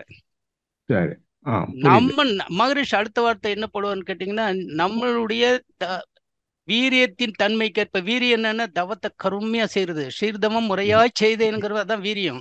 அந்த வீரியத்தின்படி உங்களுக்கு என்ன மனசுல கேள்வி உண்டாகுதோ அதுக்கு பதில் அங்கிருந்து எடுத்துக்கலாம். இதெல்லாம் தவ ஆற்றலினுடைய முக்கியமான பதில். அதை தாண்டி நீங்க சுத்த வெளி போட்டீங்கன்னா இறைநிலையோடு இருக்கீங்க. அப்ப காந்த களத்தில் இருக்கின்ற அந்த சித்தர்கள் மகான்களுடைய அந்த எண்ணங்களினுடைய அந்த வைப்ரேஷனையும் வாங்கிட்டு சுத்த வெளியில போய் இறைநிலையினுடைய அந்த ஆசீர்வாதத்தையும் வாங்கிட்டு திரும்பி வரும்போது எவ்வளவு சக்தியா வர்றீங்க. புரியுதா? அப்படி திரும்பி வரும்போது சக்தியா வாங்கிட்டு இருக்கீங்கன்னா அந்த தவ ஆற்றலுடைய சக்தி ரொம்ப அதிகமாக உடல் இருக்கு. அதை பயன்படுத்தணும் நம்ம. அப்ப பயன்படுத்தும் போது என்ன செய்யணும்னு கேட்டீங்கன்னா, முதல்ல எடுத்தவன என்ன பண்ணணும், அந்த தவ ஆற்றல்ல நம்ம உச்சந்தலையிலிருந்து உள்ளங்கால் வரைக்கும் நல்லா பரவ விட்டுறணும். செல்கள் பூரா அனைத்து நிறைய அளவுக்கு பரவ விட்டுறணும். எவ்வளவு சக்தி இருக்கும் உடம்புல? நிறைய இருக்கும். அப்ப நிறைய இருக்கும். அந்த சக்தியை நாம பிரயோகப்படுத்தணும். பிரயோகப்படுத்தணும்னா என்ன பண்ணணும், நீங்க இந்த மாதிரி தவ ஆற்றல் அதிகமா உடல்ல வாங்கி உடல்ல பூரா பரவி தவ ஆற்றல் அதிகமா இருக்கும்போது அந்த சக்தியை முதல்ல எங்க பயன்படுத்தணுங்கிறாங்கன்னா உங்களுக்கு பயன்படுத்தணுங்கிறாரு மகரிஷி. அதான் தன்னாற்றல், தன்னுடைய சுய ஆற்றல். அது இல்லையா? ஆமாயா. நம்மளுக்கே வாழ்த்து போட்டுக்கணும். அருள் பேரற்ற கருணைங்கிறது 3 தடவை சொல்றது நமக்கு, நாம் செய்த தவத்தினுடையது. அதான் சுய சங்கல்பம், தன் வாழ்த்து. அடுத்தது யாருக்கு போகணும்? மனைவிக்கு. அடுத்தது யாருக்கு போகணும்? குழந்தைக்கு. அப்படியே வரிசையா போகும்போது அந்த தவ ஆற்றல் உடல் முழு மற்றவங்களுக்கெல்லாம் அதை பயன்படுத்தி எல்லாரும் நல்லா இருக்கணும், எல்லாரும் வாழ்க்கை நோக்கத்தை அனுபவிக்கணுங்கிறதுக்கு வேண்டிதான் அந்த தவ ஆற்றலை உடல் முழுவதும் பரப்பி சக்தி ஏற்று அதை பூரா மற்றவங்களுக்கெல்லாம் கொடுக்குறாரு. இதுதான் அந்த அடுத்த கேள்வி. சொல்லுங்க. நல்லா விளக்க கொடுத்தீங்க, நன்றி. அடுத்த கேள்வி திருமந்திரத்துல ஒரு பாடல்ல முழுக்க எனக்கு பாடல் ஞாபகம் இல்லை, சொல்லுங்க. 2 லைன் மட்டும் சொல்றேன். ஒரு இடத்துல உடலை வளர்த்தேன் உயிர் வளர்த்தேனே அப்படின்னு சொல்றாரு. இப்ப நம்ம உடல் வளர்றது நம்ம குழந்தை இருக்கும்போது வளர்ந்துங்கிறது பெருசா 5 அடி 6 அடி வந்துடுறோம், 75 கிலோ வெயிட் ஆயிடுறோம், தெரியுது. உயிர் வளர்த்தேன்னா எப்படி உயிர் வளர்க்க முடியும்? எப்படி வளர்க்க முடியும்? அருமையான கேள்வி ஐயா, சூப்பர் கேள்வி. நாயகன் அடிக்கடி சொல்றதுக்கு இதுதான் தன்மை. உடல் வளர்த்தேன் உயிர் வளர்த்தேன், அப்படி அந்த 2 வரைக்கும் மட்டும் சொல்றேன் உங்களுக்கு. ஏன்னா அந்த பாடல் சொல்றேன்னா லேட் ஆயிடும், மற்றவங்களாம் நிறைய இருக்காங்க. உயிர் எங்க இருக்கு? உயிர் என்னைக்குமே அழியாது. உயிர் என்பது ஆன்மா தான், தெரியுமா? ஆன்மா அழிவதில்லை, உயிர் அழிவதில்லை, இல்லையா? அது என்னைக்கு அழியாது. ஆனா அந்த உயிர், அந்த அழியாத உயிர், இறைநிலைக்கு உகந்த இறைநிலையோடு ஒத்த அந்த உயிர் அது இருக்கணும்னா எங்க இருக்கும்? உடல்ல தான் இருக்கும். உடலுக்குள்ள இருந்தா தான் உயிர். வெளியே வந்தா அதுக்கு சக்தி கிடையாது. உடலுக்குள்ள பூந்தா தான் அது அதனுடைய சக்திகள் தெரியும். சரி. அப்ப அந்த உடலுக்குள்ள இருக்கக்கூடிய அந்த உயிரை நாம வளர்க்கணும்னா எங்க வளர்க்கணும்? உடலுக்குள்ள வச்சு வளர்க்கணும். உயிரை நாம் வளர்க்க வேண்டும் என்றால் உடலுக்குள்ள வச்சு உயிரை வளர்க்கணும். அப்ப அந்த உடலுக்குள்ள இருக்கக்கூடிய உயிர் இருக்கணும்னா அந்த உடல் நல்ல முறையில எல்லா விதத்திலையும் 5 அளவு முறை பார்த்து மகரிஷி சொன்ன அந்த முறைப்படி உடலை நன்றாக வளர்த்தி, அதிகமா திங்காம, அதிகமா தூங்காம, அதிகமா அனுபவிக்காம, அதிகமா எண்ணங்களை போட்டு உழப்பாம 5 அளவு முறை காத்து உடல்ல நல்லா வச்சுக்கிட்டா தான் அந்த உயிர் உள்ள இருக்கும். அதுக்கப்புறம் தான் அந்த உயிரை வளர்த்த முடியும். அதனால அவர் என்ன சொல்றாருன்னா, இந்த உடலை வளர்த்தேன், இந்த உடலை நான் நல்லா வளர்த்ததுனால உயிரை வளர்த்து விட்டேன் நான். உடல் வளர்த்தேன் உயிர் வளர்த்தேன். புரியுதா? சூப்பர் விளக்கையா. அடுத்த டவுட்?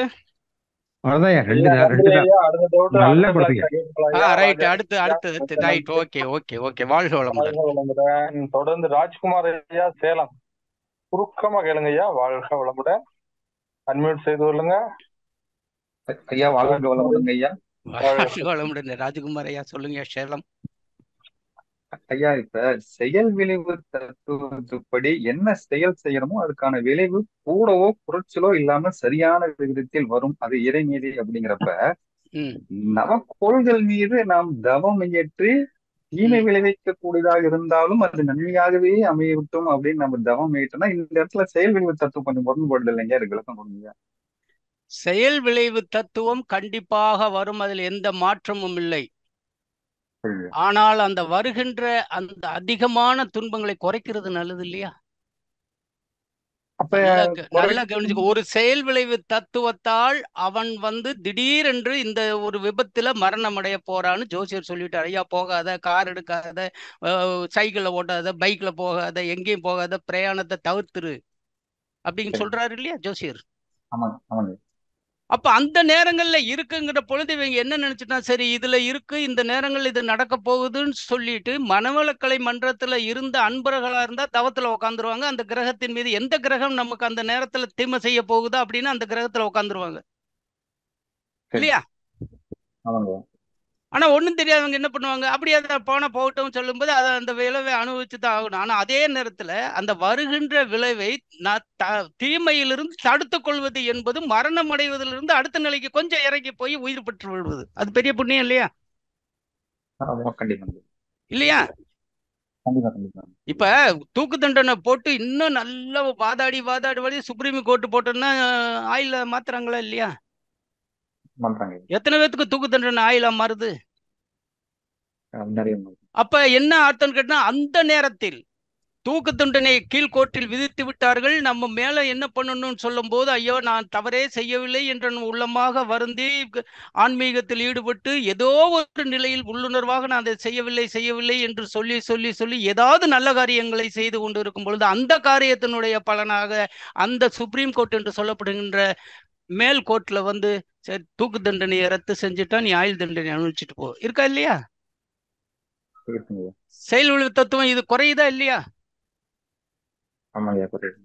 அதாவது தெரிஞ்சிருச்சு இது வரத்தான் போகுதுன்னு. ஐயா நீ ரொம்ப கொடுக்காத, குறைஞ்சு கொடுக்க அப்படிங்கிற ஒரு நம்பிக்கை மேல ரொம்ப கொடுமையா இருக்கிறத காட்டிலும் இதுதானே. இப்ப 7.5 சனி வந்துருச்சு, ரொம்ப கஷ்டமா இருக்கு. ஒன்றும் கவலைப்படாத, எதுவும் செய்யாது, அமைதியாயிரு, கோயிலுக்கு போ, கிரகங்களை சுத்து, நவகிரகங்களை சுத்து, அதுல இரு இதுல இரு. இந்த ஆன்மீக சொல்லும்போது அவன் அதுக்கு தகுந்த மாதிரி என்ன பண்ணுவான், மனசு உள்ளுணர்வாக நல்ல மனசு பெற்று அப்படியே அந்த காரியங்களை செய்யும் பொழுது மேற்கொண்டு பாவங்கள் செய்யாம தவிர்ப்பான். அந்த பாவத்தை தவிர்ப்பதால் ஏற்படுகின்ற அந்த புண்ணியம் அந்த 7.5 நாடுகள் வருகின்ற சில நேரம் கடுமையான அந்த சனி 7.5 நாடு சனியில கொஞ்சம் குறைக்க ஆரம்பிக்கும். அது கண்டிப்பா உணர்வாங்க. வாழ்க வளமுடன். வாழ்க வளமுடன். மிக நன்றி ஐயா. தொடர்ந்து கிருபாநிதி அம்மா. ஐயா வீரப்பையா வாழ்க வளமுடன்.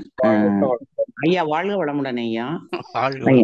நல்ல அருமையான தவத்தை உணர்ந்தோம். நிறைய உங்களை இப்போ சொல்லிட்டு இருந்தா நிறைய ஆளுக கை தூக்கி இருக்காங்க. இன்னைக்கு சுருக்கமா நான் கேட்கணும் ஐயா.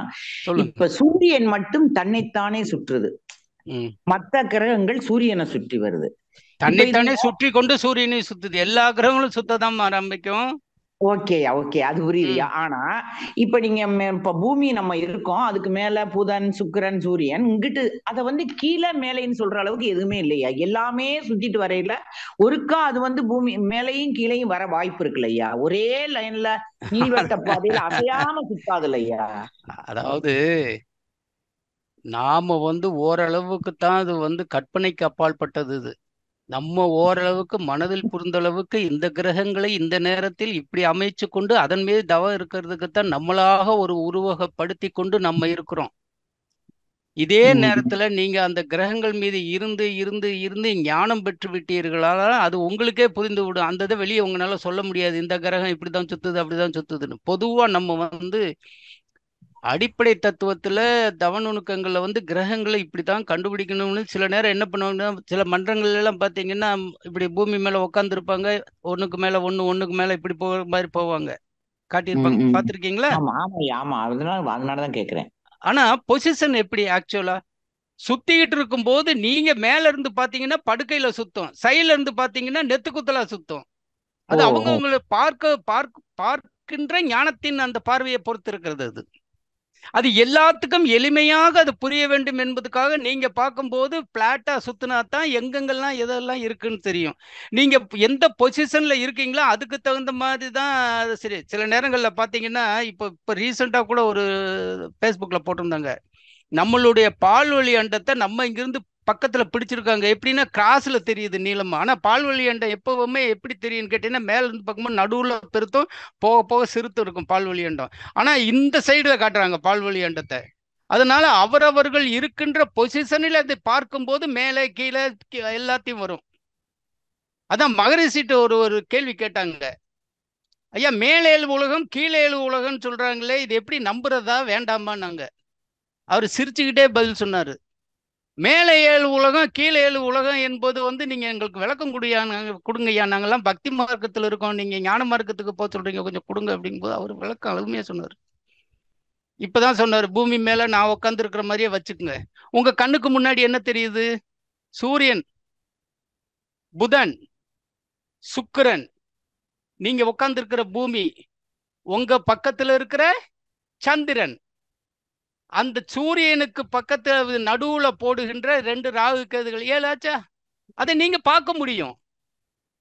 அதை நீங்க பார்க்க முடியும்னு சொன்னா அப்ப எப்பொழுதெல்லாம் உங்கள் கண்ணுக்கு முன்னாடி தெரிகிறது மேல இருக்கிற மாதிரி தானே, அது மேல உலகம்னு வச்சுக்கொண்டாரு மகரிஷி. சரியா? அப்ப கீழ் உலகம் எப்படியா இருக்கும் சொல்லுங்கயா அப்படின்னு கேட்டாரு. அவர் சிரிச்சுக்கிட்டாரு. எப்படி இருந்தாலும் கொடுக்கணும், பதில் கொடுக்கணும்ல. அவர் என்ன சொன்னார், சரி இதெல்லாம் நீங்க கண்ணுக்கு முன்னாடி இருக்கிறத பார்த்துட்டீங்க, உங்களுக்கு பின்னாடி என்னென்ன கிரகம் போது? முதல்ல செவ்வாய் போறான் உங்களுக்கு பின்னாடி 5 கோடி மைல். அதே மாதிரி என்ன பண்றான், செவ்வாய்க்கு அடுத்து குரு போறாரு உங்களுக்கு பின்னாடி 39 கோடி மைல். அதுக்கு பின்னாடி சனி போறாரு. சனி எல்லாம் நீங்க எப்படி கீழே தானே பார்க்கணும், மேல பார்க்க முடியும். அது சுத்தி வரும்போது தான் பார்க்க முடியும். பட் மேக்சிமம் பின்னாடி போயிடுறாரு, பாதாளத்துக்கு போயிடுறாரு அது. அப்ப இந்த 3 கிரகம் பாதாளத்துக்கு போயிருது. எது எது? செவ்வாய், குரு, சனி. சரி, 3 கிரகம் போயிருச்சு. இன்னும் 3 கிரகம் எதுயா அப்படின்னு கேட்டேன்னா, ஏன் இருக்க, யுரேனஸ், நெப்டியூன், புளூட்டோ, அது 3 கிரகம் அவங்களுக்கு சுற்றி தாண்டி ரொம்ப தூரம் தானே இருக்கு, பாதாளத்துல தானே இருக்கு, அதை சேர்த்திக்க அப்படின்ட்டாரு. சார் அப்படியே ஐயா சேர்த்துனாலும் 6 தானே ஐயா வருது, இன்னொரு கிரகம் வேணும் இல்லையா அப்படின்னு சொல்லும்போது சிரிச்சுட்டே சொன்னாரு, சுத்த வெளியே ஒரு கிரகம் நினைச்சுக்க 7 ஆச்சா, அதுவும் பாதாளத்துல தான் இருக்கு போன்ட்டாரு. அந்த மாதிரி புரியுதுங்களா? வாழ்க வளமுடன் அம்மா. வாழ்க வளமுடன். ஐயா வாழ்க வளமுடன். ரொம்ப சிறப்பான விளக்கம் ஐயா. வாழ்க வளமுடன். நன்றி ஐயா. நன்றி நன்றி. ஏன்னா ஆளுங்க நிறைய இருக்காங்க ஐயா. நன்றி ஐயா, ரொம்ப சிறப்பு. என்ன பண்றது, ஆளு இருந்தாலும் உங்களுக்கு புரிய வைக்கிறதுக்கு எனக்கு கொஞ்சம் டைம். நான் என்ன செய்ய வாழ்க வளமுடன் ஐயா. நன்றி நன்றி ஐயா. நன்றி நன்றி. நன்றி அம்மா, நன்றி அம்மா. தொடர்ந்து நர்மதா அம்மா அன்மியூட் செய்து கொள்ளுங்க. வாழ்க வளமுடன். அன்மியூட் செய்து கொண்டு ஐயாவுடைய கேள்வியில கேட்கலாம் ஐயாட்ட. ஐயா வாழ்க வளமுடன் ஐயா. வாழ்க வளமுடன் அம்மா. சேலம் நர்மதா அம்மாவா? ஆமாங்க ஐயா. வாழ்க நன்றி, வாழ்த்துக்கள். வாழ்க வளமுடன். சொல்லுங்கம்மா ஐயா. இப்போ ராகு கேது ரெண்டையும் நினைக்கும் போது ரெண்டுக்குமே சுத்த வெளியவே நினைக்கணுங்களா ஐயா? அது அடியும் முடியுங்கிற மாதிரி ரெண்டுமே சுத்த வெளிதாங்களா? அடிய முடியுங்கிற வார்த்தை அந்த வேற. அடிய முடியுங்கிறது அது சுத்த வெளிக்கு மட்டும்தான் பொருந்தது. இது ராகு கேதுக்களுங்கும் போது அந்த செயல்களற்ற அணுக்கள்லாம் நடுவுல கொதிச்சு போய் அப்படியே அது வருது அப்படின்னா அந்த நடுவுல ஒரு கரும்பு நிறமான ஒரு பாதை, அவ்வளவுதான். அது ஆனா 2 சைடு அந்த சூரியன் இருக்கும், நடுவுல கரும்பு நிறமான பாதைகள். அந்த பாதைகள்னா நீங்க பக்கத்துல போனீங்கன்னா பாதை மாதிரி ரோடு மாதிரி தெரியாது, அது பயங்கர லென்த்ல இருக்கும். அது கம்பேர் பண்ணும்போது அது என்ன பண்ண அப்படியே போய் அந்த பாதை அந்த அந்த இதுல இருந்து அப்படியே பிரிஞ்சுக்கிட்டே, அது என்ன கோடிக்கணக்கான மைல் தூரத்துல இருக்கு, அப்படியே பிரிஞ்சுக்கிட்டே போய் அது அப்படியே அங்க நடுவுல சந்திரனுடைய மையத்துல அப்படியே அது செத்தணுக்கெல்லாம் சேர்ந்துக்கிட்டு வரும்போது அங்க அது நிற்க முடியாமல் 2 பக்கமும் பிதுங்கி பேரியக்க மண்டலத்தையும் தாண்டி சுத்தவெளி வரை செல்கிறதுங்கிறார். மகரிஷியினுடைய ஞானத்துல பார்த்தாரு, தவத்தினுடைய அருமையில பார்த்திருக்காரு. அது எந்த விஞ்ஞானத்திலும் சொல்லல, எந்த ஜோசியத்திலும் சொல்லல, எந்த அஸ்ட்ரானமி இதுலையும் குறிப்பிடலை. அப்படியே பார்த்துதான் ராகு கேதுக்கள் அப்படின்னு இருக்காரு. இது சுத்த வெளியா, அத கருமை நிறம் ஆச்சுனாலே அது சுத்த வெளிதான். ஒவ்வொரு அணுக்களுக்கு மத்தியிலேயும் 2 அணுக்களுக்கு இடையிலேயும் இருக்கின்ற மெய்ப்பொருள் என்ற சுத்த வெளி. அது எங்கெங்க மெய்ப்பொருள் இருக்கோ சுத்த வெளி தானே அது. உங்களுக்கு இதுல என்ன டவுட்? இல்லைங்க, அதான் புரியலைன்னு கேட்டேங்க ஐயா. ராகுன்னா எதை நினைக்கணும், கேதுன்னா எதை நினைக்கணும்னு நினைச்சேன். அப்ப ரெண்டும் ரைட் சைட்ல இருக்கிறது ராகுன்னு நினைங்க, லெஃப்ட் சைட்ல இருக்கிறத கேதுன்னு நினைங்க. 2 ராகு கேது, ஒரு பக்கம் ராகு ஒரு பக்கம் கேது. நல்லதுங்கய்யா, நல்லதுங்கய்யா. ஆனா நல்ல 2 நீங்க கிரகங்களும் ஒரே மாதிரி தான். அந்த கருமை நிறம் தான். அது கருமை நிறமான காந்தலை கதிர்கள். அதான் ஓஜ சக்தியுடன் தொடர்புடைய. வாழ்க வளமுடன். வாழ்க வளமுடன் ஐயா. வாழ்க வளமுடன் ஐயா. வாழ்க வளமுடன். தொடர்ந்து சுசீலாமா அன்மியூட் செய்து கொள்ளுங்கம்மா. வாழ்க வளமுடன். சுசீலாமா அன்மியூட் செய்து கொண்டு கேள்வி. வாழ்க வளமுடன். நம்ம சுசிலாமா சொல்லுங்கம்மா. நீங்க சொன்னீங்க குரு இது மூளை செல்கள் டெட் ஆகிக்கிட்டே இருக்கும், ரிஜெனரேஷன் ஆகாது. டெட் ஆகிட்டே இருக்காதுமா. டெட் ஆகுது எடுத்த உடனே டெட் ஆகாது. இயக்கம் இல்லாமல் இருந்து கொஞ்சம் கொஞ்சமா போய் இயக்கமற்ற நிலைக்கு போயிடும். சரிங்க. அப்ப குறைஞ்சிட்டே வரும். கண்டிப்பா குறைஞ்சிட்டே வரும். அந்த குறைக்கு காரணம், முக்கியமான காரணம் மன அழுத்தம், கவலை. ஏன்னா மன அழுத்தம் மூளையை தான் பாதிக்கும். அதே மாதிரி ஏன்னா மன அழுத்தம் அதிகம் இருந்துன்னா தானே பேச ஆரம்பிச்சுக்கிறவங்க. ரொம்ப போயிடுச்சுன்னா ரொம்ப இதாயிடும். அது மாதிரி மன அழுத்தம் ரொம்ப ஒரு இது. அதே மாதிரி கவலைப்பட்டுக்கிட்டு இருக்கும்போது தான் மன அழுத்தத்தினுடைய அடிப்படை தத்துவமே கவலைப்படுறதா நம்ம மன அழுத்தம். சரிங்க, சொல்லுங்கம்மா உங்களுக்கு என்ன. அப்ப ஒரு 82, 86, இப்ப 90லாம் பெரிய பெரிய ஆளுகள்லாம் அரசியல்வாதி அவங்க இவங்கெல்லாம் இருக்காங்களே, அவங்களுக்கு மூளை செல்கள் வேலை பார்த்துக்கிட்டு தானே இருக்கு. மூளை செல்கள் வேலை பார்த்துக்கிட்டு இருக்காங்க. மூளை செல்கள் அப்படியே டெட் ஆயிராதுமா. எல்லாமே மூளை செல்கள் அவர்களுக்கு வேலை பார்த்தாலும் அந்த மூளை செல்கள் ஓரளவுக்கு தான் வேலை பார்த்துக்கிட்டு இருக்கோம். இல்லைங்கய்யா, மற்றவங்களோட கம்பேர் பண்ணும்போது அவங்க நல்லா தானே ஒரு சாரா இருக்காங்கன்னு கேட்டேன். அப்படி கம்பேர் பண்ணக்கூடாது. அதாவது அவங்க நீங்க எதை வச்சு சொல்றீங்கிறது, அதாவது அந்த அளவு முறை அவங்க நல்லா தான் இருக்காங்கிறது அளவு முறை. அவ வச்சிருக்க பங்களா, அவ வச்சிருக்க காரு, அதெல்லாம் வச்சு நகை பணம் அடிக்க வச்சு அதை வச்சே நீங்க அளவு முறை பண்ணாதீங்க, தயவு செய்து வேண்டாம். இது மூளை என்பது செல்லுந்து மன சம்பந்தப்பட்டது, மன ஆற்றலை சம்பந்தப்பட்டது. அந்த மன ஆற்றல் அவனுக்கு இருக்குமான்னு எல்லாம் தெரியாது அங்க, இல்லையா? அதை நம்ம கணக்கிட முடியாதுல்ல, அவன் எந்த நிலையில மன ஆற்றல் இருக்கான்னு. ஒரு அரசியல்வாதி பயங்கரமா பெரிய இன்னைக்கு ஒரு அதான எடுத்துங்க. இன்னைக்கு இந்தியாவினுடைய உச்சத்தில் இருக்கக்கூடிய ஒரு மந்திரியே ராத்திரி பூரா தூக்கம் இல்லாம இல்லையா? காலையில எந்திரிச்சு என்ன செய்யறது ஏது செய்யறதுன்னு தலையை பிச்சுக்கிறது இல்லையா? பதில் கொடுக்கத்தானே செய்யறாங்கன்னு கேட்டேன். பதில் கொடுப்பாங்கம்மா. உடல் ரீதியா பாருங்க, அதுதான் ரொம்ப முக்கியம். பதில் கொடுக்கறதுனால அவன் நல்லா ஆளு நல்லா செய்யறான் அப்படின்னு சொல்ல முடியுமா? இப்ப நான் உங்களுக்கு நல்லா பதில் கொடுத்துக்கிட்டு இருக்கேன்னு என் உடல்ல என் மன ரீதி ஏன் நான் படுற கவலை எல்லாம் எப்படி உங்களுக்கு தெரியும்? அது தெரியாது. அதனால அது மன ரீதியாக வருகின்றத மறைபொருள். இறை உயிர் மனம் மறைபொருள். அதை நம்ம கண்டுபிடிக்க முடியாது. அதனால எத்தனை பேர் அந்த மாதிரி அந்த மன அழுத்தத்தில் இருந்தாங்கன்னா அவங்க எடுக்கிற முடிவு சரி இருக்காது. அதனாலதான் நாடு இன்னைக்கு சீரழிஞ்சிட்டு இருக்கிற காரணம். அரசியல் பேசக்கூடாது, வேண்டாம். வாழ்க வளமுடன். வாழ்க வளமுடன். நன்றி அம்மா, நன்றி அம்மா. தொடர்ந்து சங்கர் ஐயா கேரளாவில இருந்து அன்மியூட் செய்து கொள்ளுங்க ஐயா. ஐயா வாழ்க வளமுடன். வாழ்க வளமுடன். மிக அருமையான தவ நுணுக்கங்கள் சொன்னீங்க. அதே மாதிரி தவம் ஒரு 10 நிமிஷம் செஞ்சாலும் நல்லா இருப்பா இருந்தீங்க. சந்தோஷம், நன்றி. நல்லா அருமையா இருந்தீங்க. என்னோட கேள்வி என்னங்க, இன்றைய காலகட்டத்துல ஜாதகத்தை வச்சு பயப்பட்டே வாழ்றவங்க நிறைய பேர் இருக்காங்க.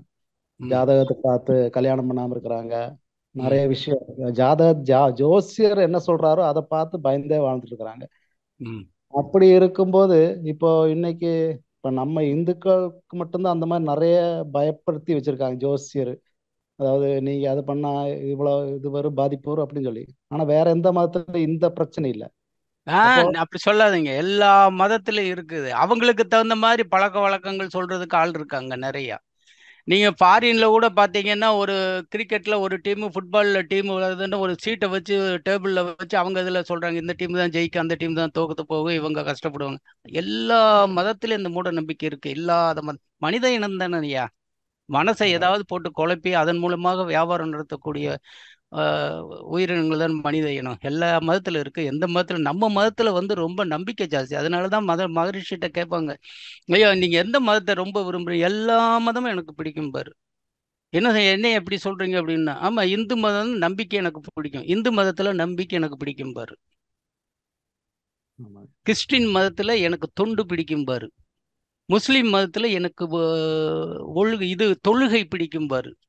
புத்த மதத்தில் அதில் உள்ள ஆராய்ச்சி எனக்கு பிடிக்கும் பாரு. ஜைன மதத்தில் எனக்குள்ள காருண்யம் பிடிக்கும் பாரு, கருணை.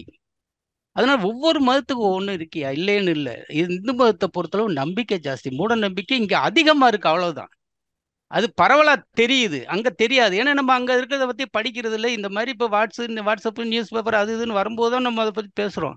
இப்பதான் தெரியுது. இதுக்கு முன்னாடி எல்லா மதங்கள்லயும் மூட நம்பிக்கை, எல்லா மதங்கள்லயும் நம்ம நம்புற மாதிரியே ஜோசியம் எல்லாமே இருக்கியா, இல்லைன்னு என்று சொல்ல முடியாது. வாழ்க வளமுடன். அதாங்க. அப்புறம் அந்த ஒரு பயம் வர காரணம், அதாவது பயம் வர காரணம் வந்து தன்னம்பிக்கை அற்ற நிலை. அதை என்னன்னா பக்தி மார்க்கத்தில் தோய்ந்து போவது. பக்தி மார்க்கத்திலிருந்து ஞான மார்க்கம் வருவதுதான் வந்து பாதுகாப்பானதுன்னு மகரிஷி சொல்லுவார். ஆனா அதே நேரத்துல பக்தி மார்க்கத்திலிருந்து ஞான மார்க்கத்தை தொடாம டச் பண்ணா கூட அந்த பக்தி மார்க்கத்திலேயே திளைத்து அதிலேயே இருந்து இருந்து இருந்து தோஞ்சு போய் அந்த நம்பிக்கையை அதிகமாக படுத்ததுனால அந்த பயம் அது வரத்தான் செய்யும். அதை போட்டணும்னு அவர்களை அதை திருந்தணும். திருடராய் பார்த்து திருந்தாவிட்டால் திருட்ட ஒழிக்கும்னா அவங்க தான் மனசு மாறணும். மனசு மாறி இதெல்லாம் எப்படி என்னங்க. ஆனா ஒரு நிலைக்கு வந்துடும். எப்படி வந்து காய் பழுக்குதோ அதே மாதிரி காயானவர்கள் சில செயல்களில் புரியும் பொழுது பழுத்த நிலைக்கு வந்து விடுவார்கள், புரிந்து கொள்ளுவார்கள். அப்படி அந்த நிலையை புரிந்து கொள்ளும் பொழுதுதான் அவர்கள் பெற்ற அந்த வாழ்க்கையில் பெறுகின்ற அந்த செயல்களும் அவர்கள் பெற்ற விளக்கங்களுக்கும் ஒத்து வரும்போது அவங்க ஞானத்தின்படி நடக்க ஆரம்பிப்பார்கள். அதனால பயப்படுறாங்க வைக்கிறாங்கன்னா அது மேல பக்தி அதிகமா இருக்கு, வேற ஒண்ணும் இல்லையா. நம்ம பையன் அழகான பையன், ஒருத்தன் சுமாரா இருக்கான், ஒருத்தன் கெட்டவனா இருக்கான், ஒருத்தன் நல்லவனா இருக்கான். நல்லவனை மேல நீங்க ரொம்ப பக்தி வச்சீங்கன்னா, ஐயோ போய் சேர்ந்துட்டானா, போய் கார்ல போனானா, ட்ரெயின்ல போறானா, வீட்டுல போனோமா, உங்களுக்கு தொந்தரவு கொடுக்குற பையன் தான் நான் போய் சேர்ந்தானா இல்லையா பாரு போ அப்படிமா. இதுலயே டிஃபரன்ஸ் பாருங்க. அதனால பக்தியில அதிகமா எப்பொழுது யார் வந்து பக்தி அதிகமா வைத்திருக்காரோ பயப்படத்தான் செய்வாங்க. அதான் இயற்கை முறை, அதான் பிரபஞ்ச தத்துவம். வாழ்க வளமுடன். நன்றிங்க. வாழ்க வளமுடன். மிக்க நன்றி ஐயா. தொடர்ந்து நாகலட்சுமி அம்மா அன்மியூட் செய்து கொள்ளுங்கம்மா. நாகலட்சுமி அம்மா அன்மியூட் செய்து கொள்ளுங்க. நாகலட்சுமி அம்மா ஆப்ஷன் கொடுத்துருக்கு. வள்ளி நாயகி அம்மா அன்மியூட் செய்து கொள்ளுங்கம்மா. வாழ்க வளமுடன். வள்ளி நாயகி அம்மா வாழ்க வளமுடன் ஐயா. வாழ்க வளமுடன் அம்மா. வாழ்க வளமுடன். சொல்லுங்கம்மா. அம்மா எனக்கு வந்து இப்போ நேற்றுக்கு இப்போ கேரளால வெள்ளம், நிலச்சரிவு இதெல்லாம் வந்து ஏற்பட்டுச்சு இல்லையா, இயற்கையோட பாதிப்புக்கு வந்து நாம என்ன மாதிரி தவம் பண்ணணும் அப்படின்னு? நவகிரக தவம் தான் பண்ணணும். அதுல பஞ்சபூதங்கள்ல அந்த நிலமும் பஞ்சபூதங்கள் நவகிரகங்கள் தவம் பஞ்சபூதங்கள்ல ரொம்ப இருக்கணும். நான் ஏற்கனவே சொல்லியிருக்கிறது நவகிரக தவங்களை காட்டி உயிரில் பாதுகாப்பு பெறுவது பஞ்சபூத தவகிரம். அதான் ரொம்ப முக்கியம். அதனாலதான் நான் என்ன சொல்றேன்னு கேட்டீங்கன்னா, நம்மளுக்கு மட்டும் அந்த உயிர் பாதுகாப்பு இல்லாமல் அந்த பௌதீக பிரிவுகளில் 5 பௌதீக பிரிவுகளில் ஒரு பிரிவை எடுத்து அந்த ஒரு பிரிவை நாம் உடல், உயிர், மனம், ஜீவகாந்தத்தோடு சேர்த்து இணைத்து அது தீமை செய்தால் தடுக்கவும், நன்மை செய்தால் அதிகம் உண்டாகும். நமக்கு மட்டும் உயிர் காப்பு கொடுப்பதற்கு மட்டும் அல்லாமல் நம்ம சந்ததியினருக்கும் அந்த பாதுகாப்பு கொடுக்கட்டும் தான் நான் நடத்திருக்கேன். நீங்க அநேகமா 11, 12 பாருங்க தவணனுக்கு, அதுல விவரம் நிறைய இருக்கு. சரி ஐயா, ரொம்ப நன்றி. வாழ்க வளமுடன். வாழ்க வளமுடன். ஐயா வீரப்பன் ஐயா ரொம்ப நன்றி. நல்லதம்மா, சிறப்புமா, வாழ்த்துக்கள். தொடர்ந்து சபரிஜியை அன்மியூட் செய்து வந்து கேள்விகளை கேட்கலாம் ஐயா. வாழ்க வளமுடன். ஐயா நன்றி ஐயா. வாழ்க வளமுடன் வீரப்பன் ஐயா. ஆமா ஐயா, வணக்கம் ஐயா. வணக்கம் ஐயா. வாழ்க வளமுடன். சொல்லுங்க ஐயா. ஐயா ரொம்ப சிறப்பா இருந்ததுங்க ஐயா உங்க உரை. எனக்கு ஒரே ஒரு வந்து என்னன்னா, நான் அந்த சங்கரையா கேட்டதுக்கு ஒரு சின்ன இது மட்டும் ஐயா, எல்லா ஊர்லயும் இப்ப நாங்க வந்து ரீசெண்டா இப்போ ஜப்பான் போயிருந்தோம் ஐயா. அங்க கூட பாத்தீங்கன்னா அஸ்ட்ராலஜி பாக்குறவங்க இருக்காங்க ஐயா. கைராசி பாக்குறவங்க இருக்காங்க. அஸ்ட்ராலஜி ஒரு சேர்ல போட்டு உட்கார்ந்துட்டு இருக்காங்க. அதுக்கப்புறம் அங்க இருக்கிற இந்து டெம்பிள்ல அங்க இருக்கிறவங்க அந்த ஷின்டோயிசம் ஃபாலோ பண்றாங்க ஐயா.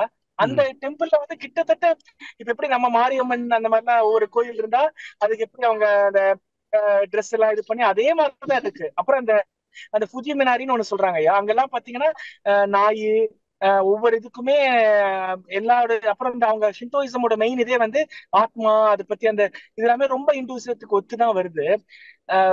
அதுதான் நான் சொன்னேன், அது மட்டும் சொல்ல வந்தேன் ஐயா. எல்லாம் நான் ரொம்ப சர்ப்ரைஸ்டா இருந்தேன். ஏன்னா அதாவது எல்லாமே அதாவது நம்ம இந்த இந்தியாவில் இருக்கிறவங்க வந்து நிறைய நம்பிக்கை வச்சுக்கு நமக்கு தெரியறதுனால அது தெரியுது. அவங்க அது வந்து இப்ப இருக்கிற இந்த குடையின், அதாவது ஒரு குடையின் கீழ் உலக நிகழ்வு பூரா நமக்கு தெரியுது. அதனால இப்பதான் அவங்களுக்கு புரியுது. ஆனா அது எப்பவுமே நடந்துகிட்டே தான் இருக்கு. அதைத்தான் பார்க்கணும். கண்டிப்பாங்க ஐயா. நன்றி. அதுதான் நீங்க ஐயா. அவருக்கு நன்றி விளக்கம் அளித்தது ரொம்ப நன்றி ஐயா. வாழ்க நன்றி ஐயா. வளமுடன், வாழ்க அதை வளமுடன், சொல்லலாம். வாழ்க வளமுடன், வாழ்க வளமுடன். வாழ்க வளமுடன். மிக்க நன்றி ஐயா. வாழ்த்துக்கள். தொடர்ந்து கௌரி அம்மா அன்மியூட் செய்து கொள்ளுங்கம்மா. வாழ்க வளமுடன். ஐயா வாழ்க வளமுடன். வாழ்க வளமுடன் கௌரி அம்மா, சொல்லுங்கம்மா.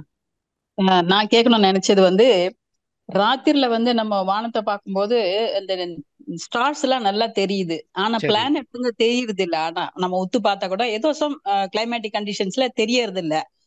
ஆனா ஒரு அம்மா என்ன சொல்றாங்கன்னா, நான் வந்து தவத்துல கண்ணை மூடிட்டு இருக்கும்போது எனக்கு சனி தெரியுது, எனக்கு நீளமா தெரியுது, நான் கிட்ட போறேன் அப்படி இப்படின்றாங்க. நம்ம வந்து அனுமானத்துல தான் நம்ம மேல போறோம். நம்ம இப்போ வந்து அவங்க சொல்ற மாதிரி அந்த உருவம் ஷேப் எல்லாம் நமக்கு வந்து அனுமானத்துல இல்ல அகக்காட்சியா நமக்கு தெரியுங்களா?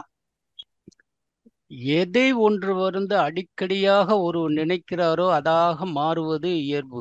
மகரிஷி சொன்னது அது புரிஞ்சதா உங்களுக்கு? ஆமாங்க ஐயா, ஆமா, கரெக்ட். எதை ஒருத்தர் வந்து அதையே அதுவா மாறிடுவாங்க. அந்த குணம், அந்த உடல் எல்லாம் எடுத்துருவாங்க. அது மாதிரி அவங்க அதையே நினைத்து கொண்டு இருக்கும்போது அது உள்ளுணர்வாக அவர்களுக்கு அந்த உணர்வை ஊட்டும். ஓ, ஒரே நிலையில் இருந்தால்.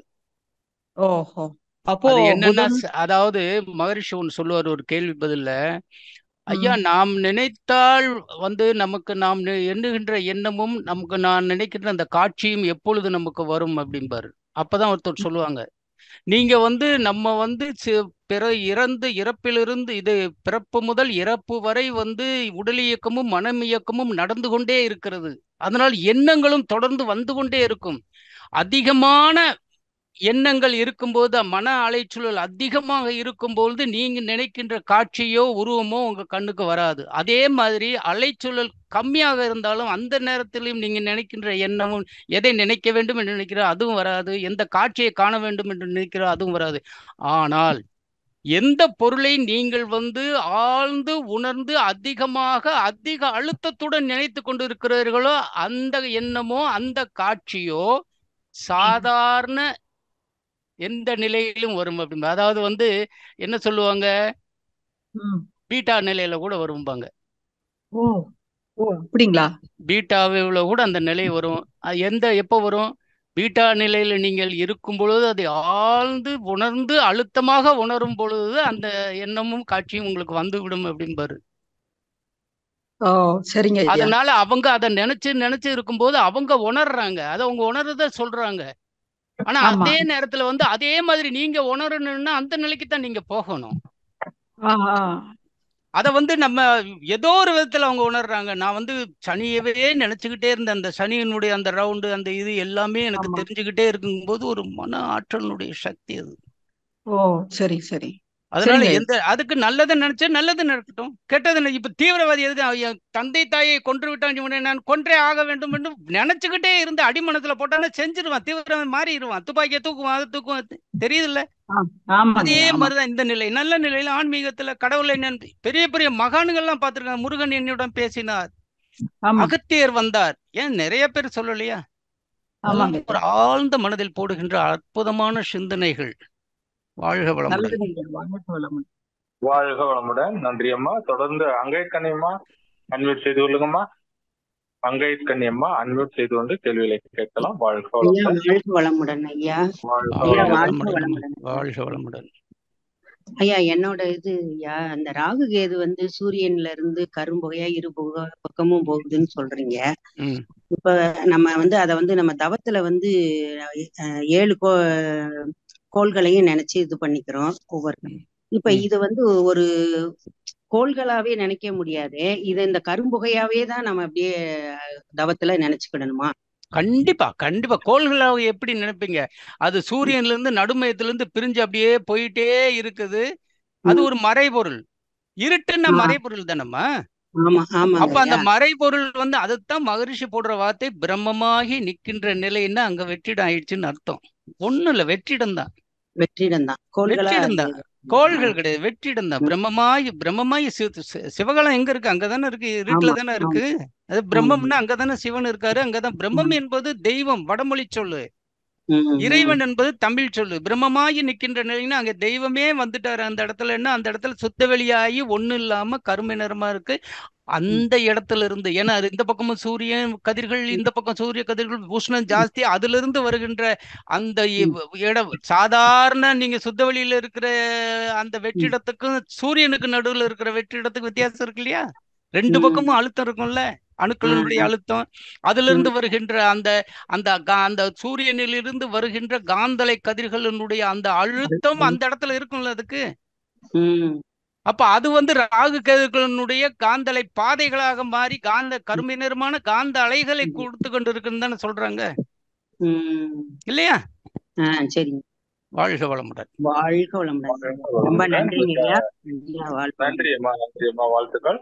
தொடர்ந்து கண்ணன் ஐயா அன்மியூட் செய்து கொண்டு கேள்விகளை கேட்கலாம் ஐயா. வாழ்க வளமுடன் ஐயா. வாழ்க வளமுடன் ஐயா. ஐயா உங்க உரை ரொம்ப ரொம்ப சிறப்பா இருந்துச்சு ஐயா. நீங்க சொன்னீங்க இல்லையா அந்த மூளைக்கும் நம்ம கவலைப்படுறதுக்கு, அது எப்படி லிங்க் ஆகுதுங்கய்யா? அது கொஞ்சம் தெளிவாக சொல்லுங்க. அதாவது எப்பொழுதுமே வந்து ஒரு கண்டதை நீங்க நினைச்சுக்கிட்டே இருந்தீங்கன்னா தலை வலிக்குதுன்னு சொல்லுவீங்க இல்லையா? ஞாபகம் இருக்கா? தலை வலிக்குது, கண்ணெல்லாம் எரிச்சலா இருக்கு அப்படின்னு சொல்லுவீங்களே. அப்ப நினைக்கக்கூடிய சக்தி எதுகளுக்கு உண்டு? மூளை செல்களுக்கு தான் உண்டு. மற்ற செல்கள் அனைத்தும் உடல் இயக்கத்தை உற்பத்தி, உடல் இயக்கத்தை நடத்தி கொண்டு இருக்கின்றன. மூளை ஒன்றுதான் வந்து அது வந்து என்ன பண்ணும்? சிந்தனையை சேர்க்கக்கூடிய சக்தி அதுக்கு, மூளைக்கு, இல்லையா? அப்ப அந்த இதுல நினைச்சுக்கிட்டே இருக்கும்போது என்ன கேட்டீங்கன்னா உடல் உஷ்ணமா. சுருக்கமா கேள்வியில கேளுங்கம்மா. வாழ்க வளமுடன். கண்ணனையா அன்மியூட் செய்து கொள்ளுங்க ஐயா. கண்ணனையா ஐயா சொல்லுங்க. அது இதாயிடுச்சு. நான் சொன்னது புரிஞ்சுதா? இல்லைங்க, அது மூளைக்கு சொன்னீங்க. அது எப்போதுமே ஹீட்டா இருக்கும்னு சொல்லியிருந்தீங்க. ஹீட்டான இல்ல, உன்னை பத்தி சிந்திக்கும் போது எந்த செல்களும் ஒரு நிலையை வந்து கரெக்டா செய்யணும்னா அதுக்குன்னு உண்டான சில உஷ்ணமும் அதுக்குன்னு உண்டான சில குளிர்ச்சி இருக்கணும், சீதோசன நிலை இருக்கணும் அதுக்கு.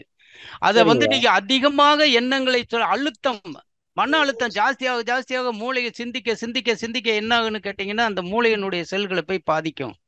அதுக்கு தகுந்ததான் என்ன சொல்லுவான்னு கேட்டீங்கன்னா, டே நீ அடிக்கடி எல்லாம் என்னடா இப்படி படிச்சுட்டு ராத்திரி எல்லாம் வளர்ற, நீ படிப்பை கொஞ்சம் நிறுத்துறா, ரெஸ்ட் எடுறான்னு சொல்றது இல்லையா? சாதாரணமா வர்றதுதானுங்க. அப்ப அந்த மாதிரி நேரத்துல என்ன பண்ணுன்னு கேட்டீங்கன்னா அழுத்தம் அதிகமாக அந்த செல்கள் வந்து பாதிக்க செய்யும். அதே மாதிரி அவன் ரெஸ்ட் எடுக்காம இருந்த சில பேர் என்ன பண்ணுவாங்கன்னு கேட்டீங்கன்னா படிச்சுக்கிட்டே இருக்கும்போதோ அல்லது சீட்டடிக்கிட்டே இருக்கும்போதோ வந்து தூக்கம் வரும். ஆனா என்ன பண்ணுவாங்கன்னு கேட்டீங்கன்னா, நான் கண் கூட கண்ட காட்சி, ஒருத்தர் என் வீட்டு பக்கத்துல இருக்கிறவர் எங்களுக்கு உறவுமுறை தான் வேணும், நைட்டு பூரா தண்ணியை போட்டுக்கிட்டு சீட்டடிக்கிட்டே இருப்பாரு, தூங்கவே மாட்டாரு. காசு வருது இல்ல, தொலைக்கிறதும் சரி வர்றதும் சரி. ஆனா என்ன ஆகுது, தூக்கம் வரும்போது செல்கள், மூளை செல்கள் கணக்கு பார்க்கணும்ல, அந்த செல்கள் சீட்டினுடைய கணக்கு பார்க்கும்போது செல்கள் வந்து டயர்ட் அடைஞ்சு அது இதுக்கு மேல என்னால பார்க்க முடியாதுன்னு மூளை வந்து அது ஓய்வு வேணும்னு சொல்லுது, ஓய்வு இருக்க மாட்டேங்கிறாரு. அப்ப என்ன பண்றாரு, ட்ரிங்க்ஸ் தண்ணியா போட்டுக்கிட்டு அந்த மூளை செல்களுக்கு புத்துணர்ச்சி கொடுக்குறாரு. அது எவ்வளவு தூரம் தான் இருக்கும், இயக்கமற்ற நிலையில வரும்போது அது தண்டப்பட. கடைசியில என்னாச்சு, மூளை செல்கள் பாதிச்சு நரம்பு மண்டலத்தை பாதித்து கடைசியில வந்து படுத்த படுக்கையா போய், நான் சொன்ன மாதிரி நரம்பு மண்டலம் படுக்க யாரும் போட்ட உடனே நரம்பு மண்டலம் சீர்கட்ட உடனே அது அப்படியே போய் என்ன ஒரு 6 மாசம் 3 மாசத்துல போயிட்டார். அதனாலதான் நம்மளுடைய செயலால் வந்து அந்த செல்கள் அழியத்தான் செய்யும். வாழ்க வளமுடன். சொல்லுங்க, வேற என்ன டவுட்? இல்லையா, அந்த இதுக்காக எப்படி நம்ம நேர் பண்றது, அந்த எண்ணத்தை நேர் பண்றதுக்குன்னா எப்படி? அது ஒரு கவலை நேர் பண்றதுக்கு ஒரே வழி வந்து மன அமைதி. அந்த மன அமைதி வேண்டும் என்றால் தவம், தியானம், மௌனம், அமைதியாக இருப்பது. மௌனத்துக்கு சொல்லுங்கய்யா. கவலை கூடாது, கவலை கூடாது. கவலை ஒருவன் பட்டால் ஒருத்தன் கவலை பட்டு விட்டால், அதாவது ஜல்லடையில் தேனை ஊத்துனா நிக்குமா? அந்த மாதிரி கவலை பட பட பட பட அந்த மூளையினுடைய உடலினுடைய ஜீவகாந்த சக்தி பூரா அந்த ஜல்லடையில போற மாதிரி வெளியே போயிட்டே இருக்கும் பாரு மகரிஷி. அது கொடுமை. அதனாலதான் கவலையை ஒழித்து விடும்பாரு. எண்ணத்தை ஆராயி ஆசைய சீரமை சினத்தை தவிர. தலைப்பு பாருங்க, இந்த எந்த மகான்னாலும் வைக்க முடியாதுங்க இப்படிப்பட்ட தலைப்பு. யார் சொல்லி கொடுக்குற உங்களுக்கு அகத்தாய்வு? எண்ணத்தை சீராக்கு. எல்லாத்தையும் சொல்லிட்டு கவலையை ஒழிச்சே போயிரு, கவலை வேண்டவே வேண்டாம் அப்படிம்பாரு. எப்படிப்பட்ட தலை. சரிங்க, வாழ்க சிறப்பு வளமுடன். சிறப்பு. வாழ்க வாழ்க வளமுடன். நன்றியா, வாழ்க நன்றி வளமுடன். ஐயா, நன்றி ஐயா. தொடர்ந்து உமையாலம்மா அன்மியூட் செய்து கொள்ளுங்கம்மா. வாழ்க வளமுடன். வர்சு கல்யாண் அன்மியூட் செய்து கொள்ளுங்க ஐயா. வரசு கல்யாண். ஐயா வாழ்க வளமுடன். ஐயா வாழ்க வளமுடன். எங்க இருந்து ஐயா பேசுறீங்க? வர்ஷு ஐயா கல்யாண். அது எங்க சில்ட்ரன்ஸோட பேருங்க ஐயா. என் பேரு பிரியா காமாட்சி, சென்னையில இருந்து பேசுறேன் ஐயா. வாழ்க வளமுடன். பிரிய காமாட்சி அம்மா, வாழ்க வளமுடன். சொல்லுங்க வாழ்க சொல்லுங்க. வளமுடன் ஐயா. ஐயா மௌனம் வியாழன் இருக்கிறோம் ஐயா. அந்த டைம்க்கு இப்ப குருவின் ஆற்றல் அது அன்னைக்கு அந்த டே ஃபுல்லா இருக்கணுமா எப்படி ஐயா? நீ சொல்றது எனக்கு புரியல. குருவின் ஆற்றல் எப்பவும் இருக்கணும், இல்ல மௌனம் ஐயா, இருக்கிற அந்த மட்டும் வேணுமா? குருவோட மெடிடேஷன் நம்ம பஞ்சபூத தவம் பண்ணும்போது அந்த ஒரு செகண்ட்ல நம்ம ஃபியூ செகண்ட்ஸ் அந்த இருக்கும்ல ஐயா மெடிடேஷன், அன்னைக்கு அந்த நாள் பூரா இருக்கிற இல்ல மாதிரி இல்ல நம்ம பியூ செகண்ட்ஸ்ல இருக்கேன்னு சொல்றீங்களே, எனக்கு புரியல. இன்னொரு தடவை சொல்லுங்க. பஞ்சபூத நவம் ஒரு கிரகத்தின் மேல இருப்பது அப்படித்தானே ஒரு சொல்றீங்க? அப்படி கிரகத்தின் சொல்லுங்க. மேல். பஞ்சபூத சரி, தவத்தின் டக்குன்னு நவகிரக அன்மியூட் பண்ண உடனே எனக்கு டக்குன்னு என்ன பேசுறதுன்னு தெரியல ஐயா. அதான் ஒரு கிரகத்தின் மீது இருப்பது. எந்த கிரகம் உங்களுக்கு நன்மை செய்ய பிரச்சனையா இருக்கிறத முதல்ல என்ன பிரச்சனைன்னு பாருங்க. அந்த பிரச்சனைக்கு எது தீர்வு கொடுக்கிற கிரகங்கிற தேர்ந்தெடுங்க. அந்த கிரகத்தை நீங்க உண்மையிலேயே அந்த கிரகம் இப்ப வேற உதாரணத்துக்கு கணவன் மனைவியிடையே பிரச்சனை, நான் சுக்கிர கிரகத்தின் மீது இருக்கணும். அப்படி இந்த சுக்கிர கிரகத்தின் இருக்கும்போது முதல்ல சுக்கிர கிரகம் என்ன சூரியனை பார்த்திருக்கோம், சந்திரனை பார்த்திருக்கோம், மற்ற கிரகங்களை எல்லாம் நம்ம பார்த்தது கிடையாது இல்லையா? காலையில எந்திரிச்சு பாருங்க, சுக்கிரன் தெரிவாரு அப்படிம்பாங்க. அங்க போய் பார்த்தா எது 2 3 தெரியும், எது சுக்கிரன்னு தெரியாது நமக்கு இல்லையா? அப்ப நம்ம கரெக்டா சுக்கிரன் மேல இருக்கணும்னா நீங்க அந்த சூரியன்ல இருந்து புதன் 2வது சுத்துல இருக்க சுக்கிரன் அப்படி நினைச்சுக்கிட்டு அப்படியே உட்காந்து அது மேல இருக்கணும். அப்படி அந்த சூரியன் கிரகம் மேல இருந்தீங்கன்னா அந்த சுக்கிரனுக்குண்டான நாள் எது? வெள்ளிக்கிழமை. அந்த வெள்ளிக்கிழமை எதுக்குன்னு கேட்டீங்கன்னா, அந்த வெள்ளிக்கிழமை தான் சுக்கிரனுடைய அதிகமான சக்தி அந்த நாள்ல விழுகுது. அதனால அந்த நாளே அந்த கிரகத்தின் பெயரில் வைத்திருக்கிறார். அது எப்பொழுது விழுகுது? சூரியன் உதயமாகி 6 மணியிலிருந்து இந்த 1 மணி நேரம் அந்த கிரகத்தின் பெயராலேயே இருக்கு அந்த ஓரை. காலையில நல்லா போய் பாருங்க. இப்ப நீங்க கணவன் மனைவியிடையே ஒரு உறவு வேண்டும், நல்லா இருக்கணும், நாங்க நல்லா இருக்கோம், எந்த பிரச்சனையும் கிடையாது, எங்களுக்கு இன்னும் நல்லா இருக்கணும், நன்மையா இருக்கணும், எல்லாம் இருக்கணும் அப்படின்னு நினைக்கும் போது காலையில சுக்கிர வெள்ளிக்கிழமை என்பது சுக்கிர கிரகத்தின் உண்டான கிரக நாள் அது. ஏன்னா அந்த கிரகத்தில் சுக்கிரனுடைய இன்டென்சிட்டி ஜாஸ்தியா இருக்கும், அதுல அந்த அலைக்கதிரினுடைய வேகம் அந்த நேரத்துல எப்ப அதிகமா இருக்குன்னு கேட்டீங்கன்னா சூரிய உதயமாகி 6ல இருந்து 7 வரைக்கும் இருக்கும். அது இன்னைக்கு கேலண்டர்ல போய் பாருங்க, வெள்ளிக்கிழமை எடுத்துட்டீங்கன்னா 6 to 7 சுக்கிர ஓரைன்னு போட்டிருப்பான் வெள்ளிக்கிழமை. அதே மாதிரி 6 to 7 செவ்வாய் ஓரை, அதே மாதிரி புதன் ஓரை, அதே மாதிரி ஒவ்வொரு கிரகத்தின் மேல அந்த நேரத்தில் அந்த இடத்துல ஒரு விளக்கையோ ஒரு எதையோ வச்சு, இல்ல ஏதாவது உங்க பூஜை ரூம் இருந்துச்சு, பூஜை ரூம் இல்லைன்னா ஒரு சின்ன விளக்கு ஏதாவது ஒண்ணு வச்சு நல்லா உங்க ஒரு சுகாசன முடியலையே ஒரு சேர்ல உட்காந்து நல்லா உட்காந்து ஒரு 10 நிமிஷம் வேண்டாம், ஒரு 5 நிமிஷம் அந்த சுக்கிர கிரகத்தை நான் எப்படி பாயிண்ட் அவுட் பண்ணணும்னு சொல்லி கொடுத்துருக்கேன். சூரியனை நினைங்க, 2வது கிரகத்தை நினைங்க, அதுக்கு அடுத்ததான் கிரகம், ரைட்? அப்படியே இருக்கும்போது அடுத்தடுத்து உங்களுக்கு ஓஹோ சனி எவ்வளவு தூரம் இருக்கு, அந்த நீங்க சுக்கிரனை நினைக்க பொசிஷன் வந்துடும், அடுத்தது அடுத்தது அடுத்தது அடுத்தது வந்துடும். ஒரு கதையை கேட்டுக்கிட்டே இருக்கும்போது இந்த கதையில இவன் தான் அந்த நிகழ்ச்சியை உண்டு பண்ணாங்க போது அவனை பத்தி பேசும்போது அவன் என்னென்ன பண்ணாங்கிறது ஞாபகம் வருமா இல்லையா உங்களுக்கு? அதே மாதிரி அந்த சுக்கிர கிரகத்தை நினைக்கும் பொழுது அதுக்கு எங்க இருக்கு சுக்கிரனுங்கிறது இந்த பக்கம் அந்த பக்கம் இருக்கும்போது நல்லா பாயிண்ட் அவுட் பண்ணி நின்னா தான் அதனுடைய பலனை. அதான் மகரிஷி சொன்னாரு, எந்த தவம் செய்தாலும் அதனுடைய உள்கருத்தை நன்றாக புரிந்து கொண்டு தெரிந்து கொண்டு விளங்கி கொண்டு அதன் மேல் இருந்தால் அந்த தவத்தினுடைய பலனை முழுவதும் பெற முடியும். அதுதான் அடிப்படை தத்துவம். வாழ்க வளமுடன். வாழ்க வளமுடன். ரொம்ப நன்றிங்க ஐயா. நன்றி அம்மா, நன்றி ஐயா. தொடர்ந்து ஜெயலட்சுமி அம்மா கேள்விகளை கேட்கலாமா? சுருக்கமா கேளுங்கம்மா. ஜெயலட்சுமி அம்மா அன்மியூட் செய்து கொள்ளலாம். வாழ்க வளமுடன் ஐயா. வாழ்க வளமுடன் அம்மா. சொல்லுங்கம்மா. ஐயா, உங்களோட தவனோட இந்த ஒரு விளக்கம் பாராட்டுறதுக்கு வார்த்தையிலே இல்லைங்க ஐயா, ரொம்ப நல்லா புரியுதுங்க ஐயா. அம்மா நேரங்கிறது கேள்வி மட்டும் கேளுங்க. வாழ்த்துக்கள். நன்றி நன்றி நன்றி நன்றி. நவகிரக தவங்கிறது இந்த நம்ம பஞ்சந்திர தவம் அதை செஞ்சுட்டு தான் இந்த நவகோள்கள் மேல செய்யலாமா? இது மட்டும் தனியா செய்யலாங்களா ஐயா? சீர்தவம் முறையாக செய்தேன் அப்படின்னு மகரிஷி சொல்லுவாரு. அதனால முறையே அவர் என்ன சொல்லி கொடுத்திருக்காரோ அதன்படி செய்வோம். அதுதான், அதாவது குரு உபதேசத்தை சத்துக்கட வெளியிடுதல் குண்டலினி யோக சாதகர்களுக்கு கூடாது அப்படின்னு இருக்காரு. அதனால அவர் என்ன முறையா சொல்லிருக்காங்க அதை செய்யுங்க. ஆனா தனித்தனியா நினைக்கலாம், அதனால ஒண்ணும் இல்லை. நீங்க ஞானம் பெற்று விட்டீங்கன்னா எதை எப்ப வேணாலும் செய்யலாம். ஆரம்பத்துல போகும்போது ரயில்வே ஸ்டேஷன்ல இருந்து வழி கேட்டுட்டு அதை அவங்க சொன்ன முறையிலேயே போனாதான் அங்க போய் அடைய முடியும். ஆனா நீங்க இப்போ பழக்கமா வந்துட்டு போயிட்டீங்கன்னா அதுக்கு ஷார்ட்கட்டை தான் அதுக்கு போகலாம் இல்லையா? அந்த மாதிரி தான் அனுபவம் பெற்ற பின், ஞானம் பெற்ற பின் நீங்க எப்படி வேணாலும் செய்யலாம். ஆனா ஆரம்பத்தில் நமது குரு எப்படி சொல்லி கொடுக்குறாரோ அந்த மாதிரி செய்யுங்க. குரு உபதேசம் சத்துக்கட வெளியிடுதல் கூடாது வார்த்தைகள். ரொம்ப நன்றிங்க ஐயா. ராஜவீர் தவ மையம் கோவையில இருந்து பேசுறேங்க ஐயா. பேர் என்ன சொன்னீங்கம்மா? மறந்துச்சு. ஜெயலட்சுமி. ஜெயலட்சுமி, வாழ்த்துக்கள் வாழ்த்துக்கள், வாழ்க வளமுடன். ஜெயலட்சுமிமா வாழ்த்துக்கள், வாழ்க வளமுடன். நன்றி. தொடர்ந்து லட்சுமி இசக்கி முத்து அம்மா கேள்விகளை கேட்கலாம். வாழ்க வளமுடன். வாழ்க வளமுடன் ஐயா. அம்மா சொல்லுங்கம்மா. லட்சுமி இசக்கி முத்து சொல்லுங்க. ஆமா ஆமாய்யா, உங்களுடைய அந்த வீடியோ போட்டு விளக்குனீங்க, ரொம்ப ரொம்ப பிடிச்சிருந்துச்சுயா. இனிமேல அந்த பஞ்சகிரக நவகிரக தவம் செய்யும் போது ரொம்ப யூஸ்ஃபுல்லா இருக்குயா. ரொம்ப நன்றி ஐயா. வாழ்க வளமுடன். நன்றி ஐயா. வாழ்க வளமுடன். வாழ்க வளமுடன். நன்றிம்மா நன்றிம்மா. வாழ்க வளமுடன். மிக்க நன்றியம்மா. தொடர்ந்து உமையாலம்மா கேள்விகளை கேட்கலாமா? நிறைவாக உமையாலம்மா வாழ்க வளமுடன். ஐயா வாழ்க வளமுடன் ஐயா. நன்றி. வாழ்க வளமுடன் அம்மா உமையாலம்மா, வாழ்க வளமுடன். ஐயா வாழ்க வளமுடன் ஐயா. நீங்க சொன்னீங்கல்லங்க ஐயா, இந்து மதத்துல நம்பிக்கை பிடிச்சிருக்குன்னு மகரிஷி சொன்னாங்க. நம்பிக்கைன்னா எப்படிங்க ஐயா சொல்றாங்க? நம்பிக்கை என்பது பக்தி மார்க்கம். சரிங்க.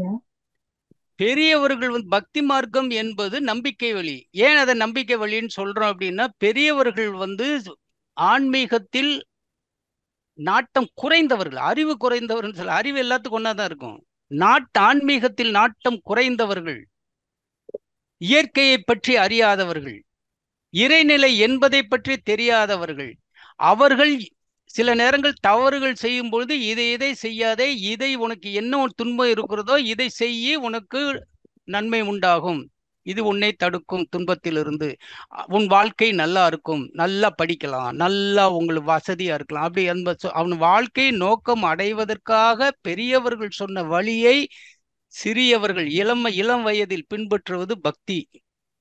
அதே வாலிபத்துல வரும்போது விளக்கம் பெறுவார்கள். அதே முதியோரத்துல முதியோர் ஆகும் பொழுது அவங்க என்ன பண்ணுவாங்க? முழுமை பேர் அடைவார்கள். அதுதான் பக்தி மார்க்கம். நம்பிக்கை வழி பக்தி மார்க்கம். சரிங்க, மிக சிறப்பு. நன்றிங்க, மகிழ்ச்சிங்க. வாழ்க வளமுடன். வாழ்க வளமுடன். வாழ்க வளமுடன்.